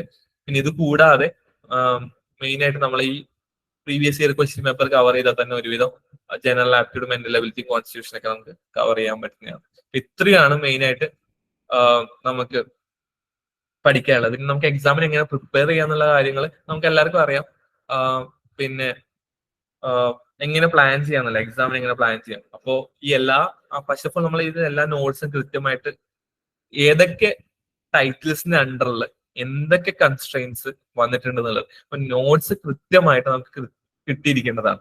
പിന്നെ ഇപ്പൊ നമുക്കറിയാം ഓൾമോസ്റ്റ് 6-7 months ആണ് എക്സാമിന് നമുക്ക് എക്സ്പെക്ട് ചെയ്യുന്ന ടൈം. അപ്പൊ ഒരു 5 മാസത്തിനുള്ളിൽ ഈ ഓരോ ഇപ്പൊ 10 മേജർ സെക്ഷൻ ആയിട്ടാണ് എന്റെ സിലബസിന് കാറ്റഗറി ചെയ്യുക. ഒരു മാസം അറ്റ്ലീസ്റ്റ് 2 സെക്ഷനെങ്കിലും കവർ ചെയ്ത് അതിന്റെ റിവിഷൻ കംപ്ലീറ്റ് ആക്കിയാൽ മാത്രമേ 5 മാസത്തിനുള്ളിൽ എന്റെ സിലബസ് കംപ്ലീറ്റ് ചെയ്തിട്ട് അതിന്റെ റിവിഷൻ കൂടെ ചെയ്യാൻ പറ്റുള്ളൂ. അപ്പോൾ ആ ടൈം മാനേജ്മെന്റ് വളരെ ഇമ്പോർട്ടന്റ് ആണ്. കൂടാതെ കൃത്യമായിട്ട് ഒരു മാസം 4 വീക്കിനുള്ളിൽ ഓരോ പോർഷൻസും 2 വീക്ക് വെച്ച് കൃത്യമായി കവർ ചെയ്താൽ മാത്രമേ എന്റെ സിലബസ് കംപ്ലീറ്റ് ചെയ്യാൻ പറ്റുള്ളൂ. അതുപോലെ തന്നെ ഏതൊക്കെ പോർഷൻസ് ആണ് ഡിഫിക്കൽട്ട് എന്നുള്ളത്, ഇപ്പൊ നിങ്ങൾ അഗ്രികൾച്ചർ ബാക്ക്ഗ്രൗണ്ട് ആണെങ്കിൽ അത് പ്രത്യേകിച്ചിട്ട് അതിന് മേജർ ഇമ്പോർട്ടൻസ് കൊടുക്കേണ്ടതാണ്. കാരണം ഒരുവിധമൊക്കെ നിങ്ങൾക്ക് അറിയാവുന്നതായിരിക്കും. അപ്പൊ അതിന് ലാസ്റ്റ് എല്ലാം കഴിഞ്ഞിട്ടുള്ള അവസാനത്തെ മാസങ്ങളിൽ അത് പഠിക്കുക. അല്ലെങ്കിൽ ആദ്യം ഒന്ന് ജസ്റ്റ് റിവൈസ് ചെയ്തിട്ട് കൂടുതൽ കോൺഫിഡൻസ് ഉള്ള പോർഷൻസ് ആദ്യം, മേജർ ഇമ്പോർട്ടൻസ് പോർഷൻസ് ആദ്യം അത് റിവൈസ് ചെയ്തിട്ട് പഠിച്ചിട്ട് ബാക്കിയുള്ള പോർഷൻസ് വരും മാസങ്ങളിൽ കൃത്യമായി സിസ്റ്റമാറ്റിക്കലി പ്ലാൻ ചെയ്ത് ഡിവൈഡ് ചെയ്ത് പഠിച്ചാൽ മാത്രമേ എന്റെ സിലബസ് നമുക്ക് കംപ്ലീറ്റ് ചെയ്യാൻ പറ്റൂ. അതുപോലെ ഇപ്പൊ നമുക്കറിയാം ഈ എല്ലാ സിലബസ് തന്നെ അത്യാവശ്യം നല്ല വാസ്റ്റ് ആയിട്ടുള്ള സിലബസ് ആണ് ഡീറ്റെയിൽഡ്. അപ്പോ നമ്മൾ ഈ ഓരോ നോട്ട്സും വളരെ ഡീറ്റെയിൽഡ് ആയിട്ട് പഠിച്ചിട്ട് ഇൻ ഡീറ്റെയിൽഡ് ആയിട്ട് ഇൻ ഡെപ്ത് ആയിട്ട് പഠിച്ചു കഴിഞ്ഞാൽ നമുക്ക് ഒരിക്കലും സിലബസ് കവർ ചെയ്യാൻ പറ്റില്ല. അതിൽ മാസ്റ്റേഴ്സ് ഡിഗ്രി എടുക്കേണ്ട, ഡീപ്പ് ആയിട്ടൊന്നും നമുക്ക് ചെയ്യേണ്ട ആവശ്യമില്ല. അപ്പോ just surface in the sense അതിലെ ഓരോ സിലബസിലും ഏതൊക്കെയാണ് ഇമ്പോർട്ടൻസ് പോർഷൻസ്, ആ ഇമ്പോർട്ടൻസ് പോർഷൻസ് കറക്റ്റ് ആയിട്ട് അതിൽ വരുന്ന അതിന്റെ ഇമ്പോർട്ടൻസ് നോട്ട് മാത്രം പോയിന്റ് ബൈ പോയിന്റ് ആയിട്ട് നോട്ട് ചെയ്ത് മാർക്ക് ചെയ്ത് പോവുക. അല്ലാതെ അതിൽ ഓരോന്നും ഡീറ്റെയിൽഡ് ആയിട്ട് ഡിസ്ക്രൈബ് ചെയ്ത് പഠിക്കാൻ നമുക്ക് സിലബസ് ഒരിക്കലും കംപ്ലീറ്റ് ചെയ്യാൻ പറ്റില്ല. അപ്പോൾ ക്രിസ്പ് നോട്ട് ഉണ്ടാക്കുക, അണ്ടർലൈൻ ചെയ്ത് ഇമ്പോർട്ടൻസ് പോയിന്റ് അണ്ടർലൈൻ ചെയ്ത്. ഇപ്പൊ ഒരുപാട് സ്റ്റാൻഡേർഡ്സും റൂൾസ് ആൻഡ് റെഗുലേഷൻസ് ഉണ്ട്. ഈ ഓരോ സ്റ്റാൻഡേർഡ്സും ഓരോ ഇയേഴ്സ് ആണെങ്കിൽ ഇയേഴ്സ് ഒക്കെ ഒരു പേജിൽ കംപ്ലീറ്റ് ആയിട്ട് കണ്ടിന്യൂസ് ആയിട്ട് ഈ ആൽഫബറ്റിക് ഓർഡറിൽ ഇയേഴ്സ് മാത്രം എഴുതിയിട്ട് അതിന്റെ ഏത് വർഷം എന്ത് ചെയ്തു, എന്തുണ്ടാക്കി, അല്ലെങ്കിൽ എന്ത് അമെന്റ്മെന്റ് വന്നു എന്നുള്ള കാര്യങ്ങൾ കൃത്യമായി ആൽഫബറ്റിക് ഓർഡറിൽ അത് ചെയ്യുക. അല്ലെങ്കിൽ അത് വളരെ ഡിഫിക്കൽട്ട് ആയിരിക്കും ഇയേഴ്സ് ആണെങ്കിൽ. അതുപോലെ തന്നെ സ്റ്റാൻഡേർഡ്സ്, ഇപ്പൊ ഓരോ പ്രിസർവേറ്റീവ്സിന്റെ സ്റ്റാൻഡേർഡ്സ് അല്ലെങ്കിൽ FSI സ്റ്റാൻഡേർഡ്സ് എത്രയാണ്, അല്ലെങ്കിൽ ഓരോ പ്രൊഡക്ട്സിന്റെ TSS ആയാലും ഫ്രൂട്ട് കണ്ടന്റ് ആയാലും അല്ലെങ്കിൽ അതിന്റെ മോയ്സ്ചർ കണ്ടന്റ് ആയാലും ആ സ്റ്റാൻഡേർഡ്സ് ഒക്കെ നമ്മൾ ടേബിൾ ബൈ ടേബിൾ ആയിട്ട് 1 by 1 ആയിട്ട് എഴുതി പഠിച്ചു കഴിഞ്ഞാൽ നമുക്ക് ഓരോ സമയം അത് റിവൈസ് ചെയ്യുമ്പോൾ കുറച്ചും കൂടി എളുപ്പമായിരിക്കും, അല്ലെങ്കിൽ കമ്പയർ ചെയ്ത് പഠിക്കാൻ പറ്റും. സോ അതാണ് അതിന്റെ ഇമ്പോർട്ടൻസ്. പിന്നെ വേറെ കാര്യം മോക്ക് പേപ്പേഴ്സ് എന്ന് പറയുന്നതിനേക്കാളും കൂടുതൽ ഉപരി നമുക്ക് പറയാൻ പറ്റുന്നത് previous year question papers maximum collect ചെയ്യും. ഇപ്പൊ റീസെന്റ് ഇപ്പൊ തമിഴ്നാട് ഫുഡ് സേഫ്റ്റി ഓഫീസർ ആണെങ്കിലും TNFSO ആണെങ്കിലും അതുപോലെ തന്നെ രാജസ്ഥാൻ FSO ആണെങ്കിലും പിന്നെ ബീഹാർ FSO, സിക്കിം FSO വിളിച്ചിട്ടുണ്ടായിരുന്നു ഫുഡ് സേഫ്റ്റി ഓഫീസർ. അതുപോലെ തന്നെ Telangana state food safety officer. ഈ സ്റ്റേറ്റിലൊക്കെ നടന്ന എക്സാമ്പിൾസിന്റെ സിലബസ് ഒക്കെ ഓൾമോസ്റ്റ് സിമിലർ ആണ്, വലിയ ഡിഫറൻസ് ഒന്നുമില്ല. അപ്പൊ ഈ ഓരോ എപ്പിസോഡ് പ്രീവിയസ് ഇയർ ക്വസ്റ്റ്യൻ പേപ്പറും അതുപോലെ നമ്മുടെ കേരള ഫുഡ് സേഫ്റ്റി ഓഫീസറിന്റെ പ്രീവിയസ് ഇയർ ക്വസ്റ്റ്യൻ പേപ്പറും ഡിസ്കസ് ചെയ്യുക. പിന്നെ ഇത് കൂടാതെ വളരെ ഇമ്പോർട്ടന്റ് ആയിട്ട് വേറെ ഉള്ളത് നമ്മുടെ കേരളത്തിലെ ഫുഡ് സേഫ്റ്റി ഓഫീസ്, കേരളത്തിലെ PSC എടുത്തു കഴിഞ്ഞാൽ തന്നെ ഈ സിലബസ് ഓൾമോസ്റ്റ് കവർ ചെയ്യുന്ന ഒരുപാട് എക്സാംസ് ഉണ്ട്. അതിലൊന്ന് ഡയറി എക്സ്റ്റൻഷൻ ഓഫീസർ DEO, അതുപോലെ തന്നെ ഡയറി ഫാം ഇൻസ്ട്രക്ടർ, പിന്നെ വെറ്റിനറി സർജന്റെ ക്വസ്റ്റ്യൻ പേപ്പർ. പക്ഷെ അതിലൊക്കെ അത്യാവശ്യം ഡീറ്റെയിൽഡ് ആയിട്ട് ഡീപ്പായിട്ട് കൊടുത്തിട്ടുണ്ട്. എന്നാൽ പോലെ ആ പ്രീവിയസ് ഇയർ ക്വസ്റ്റ്യൻ പേപ്പർ ഒക്കെ നമ്മുടെ സിലബസുമായിട്ട് റിലേറ്റ് ചെയ്ത ക്വസ്റ്റ്യൻസ് ഉണ്ടെങ്കിൽ അതൊക്കെ നോട്ട് ചെയ്ത് പഠിക്കുക.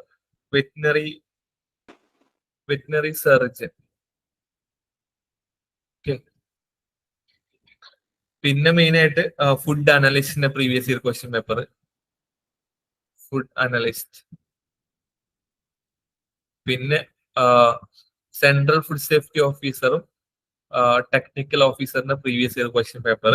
അതുപോലെ തന്നെ ലൈഫ് സ്റ്റോക്ക് ഇൻസ്പെക്ടേഴ്സിന്റെ അതിൽ ഒരുപാട് മീറ്റ് റിലേറ്റഡ് ആയിട്ടുള്ള പോർഷൻസ് ഉണ്ട്. അപ്പൊ antemortem inspection, postmortem inspection related ആയിട്ടുള്ള. അപ്പൊ ലൈഫ് സ്റ്റോക്ക് ഇൻസ്പെക്ടറുടെ പ്രീവിയസ് ഇയർ ക്വസ്റ്റ്യൻ പേപ്പേഴ്സ്, അതുപോലെ അഗ്രികൾച്ചർ ഓഫീസേഴ്സിന്റെ previous year question paper, agriculture officer, പിന്നെ അഗ്രികൾച്ചർ ഫീൽഡ് ഓഫീസറിന്റെ ക്വസ്റ്റ്യൻ പേപ്പർ, അഗ്രികൾച്ചർ ഫീൽഡ് ഓഫീസേഴ്സും അഗ്രികൾച്ചർ ഓഫീസേഴ്സിന്റെയും അഗ്രികൾച്ചർ ഫീൽഡ് ഓഫീസേഴ്സിന്റെ പ്രീവിയസ് ഇയർ ക്വസ്റ്റ്യൻ പേപ്പർ, അതുപോലെ തന്നെ ലാബ് അസിസ്റ്റന്റ് മൈക്രോബയോളജി കെമിസ്ട്രി അല്ലെങ്കിൽ ബയോടെക്നോളജിയുടെ പ്രീവിയസ് ഇയർ ക്വസ്റ്റ്യൻ പേപ്പർ, പിന്നെ അഗ്രികൾച്ചർ അസിസ്റ്റന്റിന്റെ പ്രീവിയസ് ഇയർ ക്വസ്റ്റ്യൻ പേപ്പർ. ഇതിലൊക്കെ നമ്മുടെ സിലബസ് കവർ ചെയ്യുന്ന ക്വസ്റ്റ്യൻസ് ഒക്കെ ഉണ്ടെങ്കിൽ ഇതിന്റെയൊക്കെ previous year question paper cover ചെയ്തിട്ട് നമുക്ക് ഒരുപാട് ക്വസ്റ്റ്യൻസ്, അതിന് ഡൈവേഴ്സിറ്റിയും അതിൽ എന്തൊക്കെ ചോദിക്കുന്നുള്ള കാര്യങ്ങൾ നമുക്ക് മനസ്സിലാക്കാൻ പറ്റും. അപ്പം ഇതിന്റെ കഴിഞ്ഞ വർഷങ്ങളിലുള്ള ഫുഡ് സേഫ്റ്റി ഓഫീസേഴ്സിന്റെ ക്വസ്റ്റ്യൻ പേപ്പർ നോക്കിയാൽ തന്നെ നിങ്ങൾക്ക് ഒരുവിധം ഇതൊക്കെ റിപ്പീറ്റഡ് ആയിട്ട് പല എക്സാമിനും ചോദിച്ച് വന്നിട്ടുള്ളതാണ്. അതിൽ ഫുഡ് ടെക്നോളജി ഒഴികെ, ഫുഡ് ടെക്നോളജിയാണ് മേജർ ആയിട്ട് കുറച്ച് ഡിഫറെന്റ് ആയിട്ടുള്ളത്. ബാക്കി എല്ലാം ഒരുവിധം റിപ്പീറ്റഡ് ആയിട്ട് ബാക്കി എക്സാമിൽ ചോദിച്ച ക്വസ്റ്റ്യൻസ് തന്നെയാണ് ഇതിൽ ചോദിച്ചിട്ടുള്ളത്. അപ്പൊ അതൊക്കെ റിപ്പീറ്റഡ് ആയിട്ട് നമുക്ക് വളരെ എളുപ്പത്തിൽ തന്നെ ഇതൊക്കെ പഠിക്കാൻ പറ്റുന്നതാണ്. പിന്നെ നമ്മളിത് മെയിൻ ആയിട്ട് ഇതിൽ ഏറ്റവും കൂടുതൽ വെയിറ്റേജ് ഉള്ള സബ്ജക്ട് നോക്കിയിട്ട് പ്രയോറിറ്റൈസ് ചെയ്യുക. ഫുഡ് ടെക്നോളജി ഒക്കെ പ്രയോറിറ്റൈസ് ചെയ്ത് പഠിക്കുക, അല്ലെങ്കിൽ വെറ്റിനറി സയൻസ്, അതായത് ഇമ്പോർട്ടൻസ് ആയിട്ടുള്ള പോർഷൻസ് പ്രയോറിറ്റൈസ് ചെയ്തിട്ട് നമ്മൾ സ്റ്റാർട്ട് ചെയ്യുക. അതുപോലെ തന്നെ നമ്മളെ സ്വന്തമായിട്ട് ഈ ഓരോ പോർഷൻസിന്റെയും ഓരോ ലൈൻസ്, അറ്റ്ലീസ്റ്റ് ആ ലൈൻസ് റിലേറ്റഡ് ആയിട്ടുള്ള ഒരുപാട് കാര്യങ്ങൾ നമ്മൾ അറിഞ്ഞിരിക്കണം. ഈ ഓരോ ലൈൻസ് സിലബസിൽ ഓരോ ലൈൻസിന്റെ അണ്ടറിൽ വരുന്ന സബ് ടോപ്പിക്സ് കൃത്യമായിട്ട് നോട്ട്സ് ഉണ്ടാക്കി പഠിച്ചിട്ട് അതിൽ ഇമ്പോർട്ടൻസ് പോയിന്റ്സ് ഒക്കെ ഹൈലൈറ്റ് ചെയ്ത് കളർ വെച്ച് മാർക്ക് ചെയ്ത് പഠിക്കുക. അത് റിവൈസ് ചെയ്തുകൊണ്ടിരിക്കും. പിന്നെ അതുപോലെ തന്നെ നമ്മൾ അത് നോക്കി പഠിക്കുമ്പോൾ തന്നെ നമ്മൾ ഏതെങ്കിലും പോയിന്റ്സ് നമ്മൾ വിട്ടുപോകണമെങ്കിൽ പാരലലി അത് വേറെ സ്ഥലത്ത് നോട്ട് ചെയ്ത് പോയിന്റ് ചെയ്ത് മാർക്ക് ചെയ്ത് പോവുക. അതുപോലെ തന്നെ പഴയ ഞാൻ ഇപ്പൊ പറഞ്ഞ ഈ എക്സാംസിന്റെ ഒക്കെ പ്രീവിയസ് ഇയർ ക്വസ്റ്റ്യൻ പേപ്പർ ഈ ഡയറി അസിസ്റ്റന്റ് ഓഫീസർ ആയാലും വെറ്റിനറി സർജൻ ആയാലും ഫുഡ് അനലിസ്റ്റ് ആണെങ്കിലും ലൈഫ് സ്റ്റോക്ക് ഇൻസ്പെക്ടർ ആണെങ്കിൽ ഇതിന്റെയൊക്കെ പ്രീവിയസ് ഇയർ ക്വസ്റ്റ്യൻ പേപ്പേഴ്സ് നമ്മൾ സ്വയം ആൻസർ കീ വെക്കാതെ സോൾവ് ചെയ്തിട്ട് അത് നമ്മളുടെ കറന്റ് ലെവൽസ് ഒന്ന് ഐഡന്റിഫൈ ചെയ്യുക. നമ്മൾ എത്രത്തോളം പഠിച്ചിട്ടുണ്ട്, നമുക്ക് ഇതിന്റെ ആൻസർ കറക്റ്റ് ചെയ്യാൻ പറ്റുന്നുണ്ടോ. പിന്നെ അതുപോലെ തന്നെ ഈ ഓരോ നോട്ട്സും എപ്പോഴും റിവൈസ് ചെയ്തുകൊണ്ടിരിക്കും. ഇപ്പൊ ആദ്യം പഠിച്ചു 4 മാസം മുമ്പ് പഠിച്ചാണെങ്കിൽ ഒന്നുകൂടെ പൊടി തട്ടി എടുത്ത് അത് കണ്ടിന്യൂസ്ലി അത് റിവൈസ് ചെയ്തുകൊണ്ട് ഈ ആൻസേഴ്സ് ഒക്കെ ചെയ്യാൻ പറ്റുന്നുണ്ടോ. ഡെയിലി ഒരു 100 to 200 ക്വസ്റ്റ്യനെങ്കിലും നമ്മൾ റിവൈസ് ചെയ്യാൻ പറ്റിയെങ്കിൽ മാത്രമേ നല്ലൊരു സ്കോർ ചെയ്യാൻ പറ്റുള്ളൂ. അപ്പോൾ സുഖമായിട്ട് ചെയ്യാൻ പറ്റുന്ന നമുക്ക് ഒരു ദിവസം കറക്റ്റ് ടൈം മാനേജ്മെന്റ് ചെയ്ത് ഒരു ദിവസം ഒരു സ്പെസിഫിക് ടൈം നമ്മൾ ഇതിന് മാറ്റി വെച്ച് കഴിഞ്ഞാൽ it will be very easy to cover the entire syllabus within a short period of time. പിന്നെ മോക്ക് ടെസ്റ്റ് അറ്റൻഡ് ചെയ്യുക. പഴയ നമ്മളിപ്പോ ബിഗ് ലേണിംഗ് അക്കാദമി നമ്മളെ ഒരുപാട് മോക്ക് ടെസ്റ്റ് പ്രൊവൈഡ് ചെയ്യുന്നു. അപ്പോൾ ആ ഓരോ മോക്ക് ടെസ്റ്റും അറ്റൻഡ് ചെയ്ത് നമ്മുടെ കറന്റ് ലെവൽ എപ്പോഴും ഇമ്പ്രൂവ് ചെയ്തുകൊണ്ടിരിക്കുക. അതുതന്നെ continuous practice can only make a man perfect. So എപ്പോഴും പ്രാക്ടീസ് ചെയ്ത് നമ്മളെ ലെവൽ എപ്പോഴും ഇമ്പ്രൂവ് ചെയ്ത് കോൺഫിഡൻസ് ഉണ്ടാക്കിയെടുക്കുക. എന്നാലും മാത്രം നമുക്ക് നല്ല രീതിയിൽ എക്സാം അറ്റൻഡ് ചെയ്യാൻ പറ്റുള്ളൂ. അപ്പൊ ഇത്രയും കാര്യങ്ങളാണ് മെയിൻ ആയിട്ട് നമുക്ക് പറയാനുള്ളത്. പിന്നെ നെക്സ്റ്റ് വരുന്നത് ഡിസ്കഷൻ ആണ്. അപ്പോ നിങ്ങൾക്ക് എന്തെങ്കിലും ഡൗട്ട് ഉണ്ടെങ്കിൽ ചോദിക്കാവുന്നതാണ്. അപ്പൊ ഡിസ്കഷനിൽ എന്തൊക്കെയാണ് നിങ്ങളുടെ ഡൗട്ട്?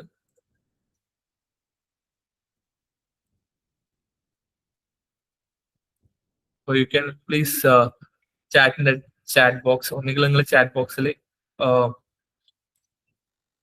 നിങ്ങളുടെ ഡൗട്ട് ചോദിച്ച് ഞങ്ങൾക്ക് ഡൗട്ട് ക്ലിയർ ചെയ്യാൻ പറ്റുന്നതാണ്. Hello sir. പറഞ്ഞോളൂ. സർ, എൻ്റെ ഒരു ഡൗട്ട് എന്താന്ന് വെച്ച് കഴിഞ്ഞാല് എൻ്റെ ക്വാളിഫിക്കേഷൻ ബിടെക് ബയോടെക്നോളജി ആണ്. അപ്പം ഇക്വലൻസിനകത്ത് BE ബയോടെക്നോളജി എന്നാണ് കൊടുത്തിട്ടുള്ളത്. അത് വെച്ച് അപ്ലൈ ചെയ്യാൻ പറ്റുന്നതാണ്, കുഴപ്പമില്ല. അപ്ലൈ ചെയ്യാം. പക്ഷെ ഇപ്പം ലൈക്ക് നമ്മളിപ്പം സർട്ടിഫിക്കറ്റ് വെരിഫിക്കേഷൻ ടൈമില് ഇഷ്യൂസ് വല്ലതും ഉണ്ടാവോ? അല്ലെങ്കിൽ ഒരു തരത്തിലുള്ള പ്രശ്നവും വരുന്നില്ല. കാരണം BE അല്ലെങ്കിൽ ബിടെക് രണ്ടും ഈക്വലി കൺസിഡറബിൾ ആണ്. അത് തമ്മിൽ ഒരു പ്രശ്നവും വരുന്നതല്ല. അപ്പോ നമുക്കത് അപ്ലൈ ചെയ്യാവുന്നതാണ്. ഒരു കുഴപ്പമില്ല. ഒരു it doesn't create any kind of matters. അപ്പോ എന്തായാലും അപ്ലൈ ചെയ്യാൻ പറ്റുന്നതാണ്. ഇൻ കേസ് എന്തായാലും ഫോർ നെയിം ഓഫ് സേക്ക് വേണ്ടിയിട്ട് ഇക്വലൻസി സർട്ടിഫിക്കറ്റ് റെഡിയാക്കി വെക്കുക. അതും ഗവൺമെന്റ് ഏതെങ്കിലും ഒരു ഗവൺമെന്റ് ഇൻസ്റ്റിറ്റ്യൂഷന് നിങ്ങളുടെ സിലബസ് വെച്ച് കമ്പയർ ചെയ്ത് ആ പർട്ടിക്കുലർ ഇൻസ്റ്റിറ്റ്യൂഷനാണ് നമുക്ക് ഇക്വലൻസി സർട്ടിഫിക്കറ്റ് പ്രൊവൈഡ് ചെയ്യുക. അപ്പോ ആ ഇൻസ്റ്റിറ്റ്യൂഷനിലേക്ക് കറണ്ട് സിലബസ് വെച്ചിട്ട് ഒരു റിക്വസ്റ്റ് കൊടുത്തതിന് ശേഷം ഈ സിലബസിലെ ഒരു പർട്ടിക്കുലർ പെർസെന്റേജ് കവർ ചെയ്യുന്നത് കൊണ്ട് ഇക്വലന്റ് ഓർ ഹയർ ആണെന്ന് മനസ്സിലാവുന്ന രീതിയിലുള്ള ഒരു എന്താ പറയാ ഇക്വലൻസ് സർട്ടിഫിക്കറ്റ് വാങ്ങിക്കുക. അപ്പോ നമുക്ക് അത് വെച്ച് ജസ്റ്റിഫൈ ചെയ്യാൻ പറ്റുന്നതാണ്. അതുകൊണ്ട് അതൊരു പ്രശ്നമേ അല്ല. Okay sir. ഇപ്പം ഞാൻ പഠിച്ച university APJ Abdul Kalam university ആണ്. അന്നേരം ആ യൂണിവേഴ്സിറ്റിനെ ഞാൻ അപ്രോച്ച് ചെയ്യണോ? അല്ല, ഈ നമ്മുടെ ഫുഡ് സേഫ്റ്റി ഓഫീസറുടെ എലിജിബിലിറ്റി ക്രൈറ്റീരിയയിൽ പറഞ്ഞിട്ടുള്ള ബയോടെക്നോളജി പ്രൊവൈഡ് ചെയ്യുന്ന ഏതെങ്കിലും ഗവൺമെന്റ് ഇൻസ്റ്റിറ്റ്യൂഷൻ ഉണ്ടാവുമല്ലോ, അതായത് ഇക്വലൻസി അല്ലാതെ ഡയറക്റ്റ് BSc ബയോടെക്നോളജിയോ എന്താണെന്ന് വെച്ചാൽ അതുള്ള ഇൻസ്റ്റിറ്റ്യൂഷൻ, ആ ഇൻസ്റ്റിറ്റ്യൂട്ടിനെ വേണം നമ്മൾ ആയിട്ടാണ് വേണം കമ്മ്യൂണിക്കേറ്റ് ചെയ്യാൻ വേണ്ടിയിട്ട്. Okay okay.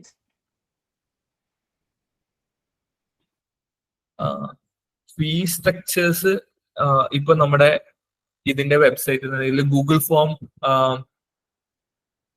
റിലീസ് ചെയ്യുന്നതാണ്. അപ്പൊ ആ ഗൂഗിൾ ഫോം വഴി നിങ്ങൾക്ക് ഓരോ ആൾക്കാർക്കും ഇതിന്റെ ഫീ സ്ട്രക്ചേഴ്സ് എത്ര വരുന്നുള്ളത് നിങ്ങൾ അറിയിക്കുന്നതാണ്. അപ്പോൾ ഗൂഗിൾ ഫോം ഫില്ല് ചെയ്താൽ നിങ്ങൾക്ക് ഫീ സ്ട്രക്ചർ എത്ര വരുന്നത് നിങ്ങൾക്ക് അതിന് നോക്കിയാൽ മനസ്സിലാക്കാൻ പറ്റും.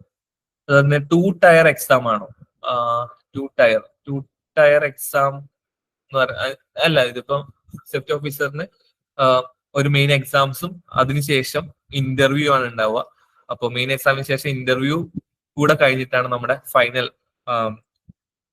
ലിസ്റ്റ് റിലീസ് ചെയ്യുന്നത്. അപ്പോൾ ഫസ്റ്റ് മെയിൻ എക്സാംസ് ഉണ്ടാവും, അതുപോലെ തന്നെ അതിനുശേഷം ഇതിന്റെ ഇന്റർവ്യൂ ഉണ്ടാവുന്നതാണ്. ഇന്റർവ്യൂടെ കഴിഞ്ഞിട്ടാണ് എക്സാം ഉണ്ടാവുക. ഒരു സിംഗിൾ എക്സാം ഉണ്ടാവുക.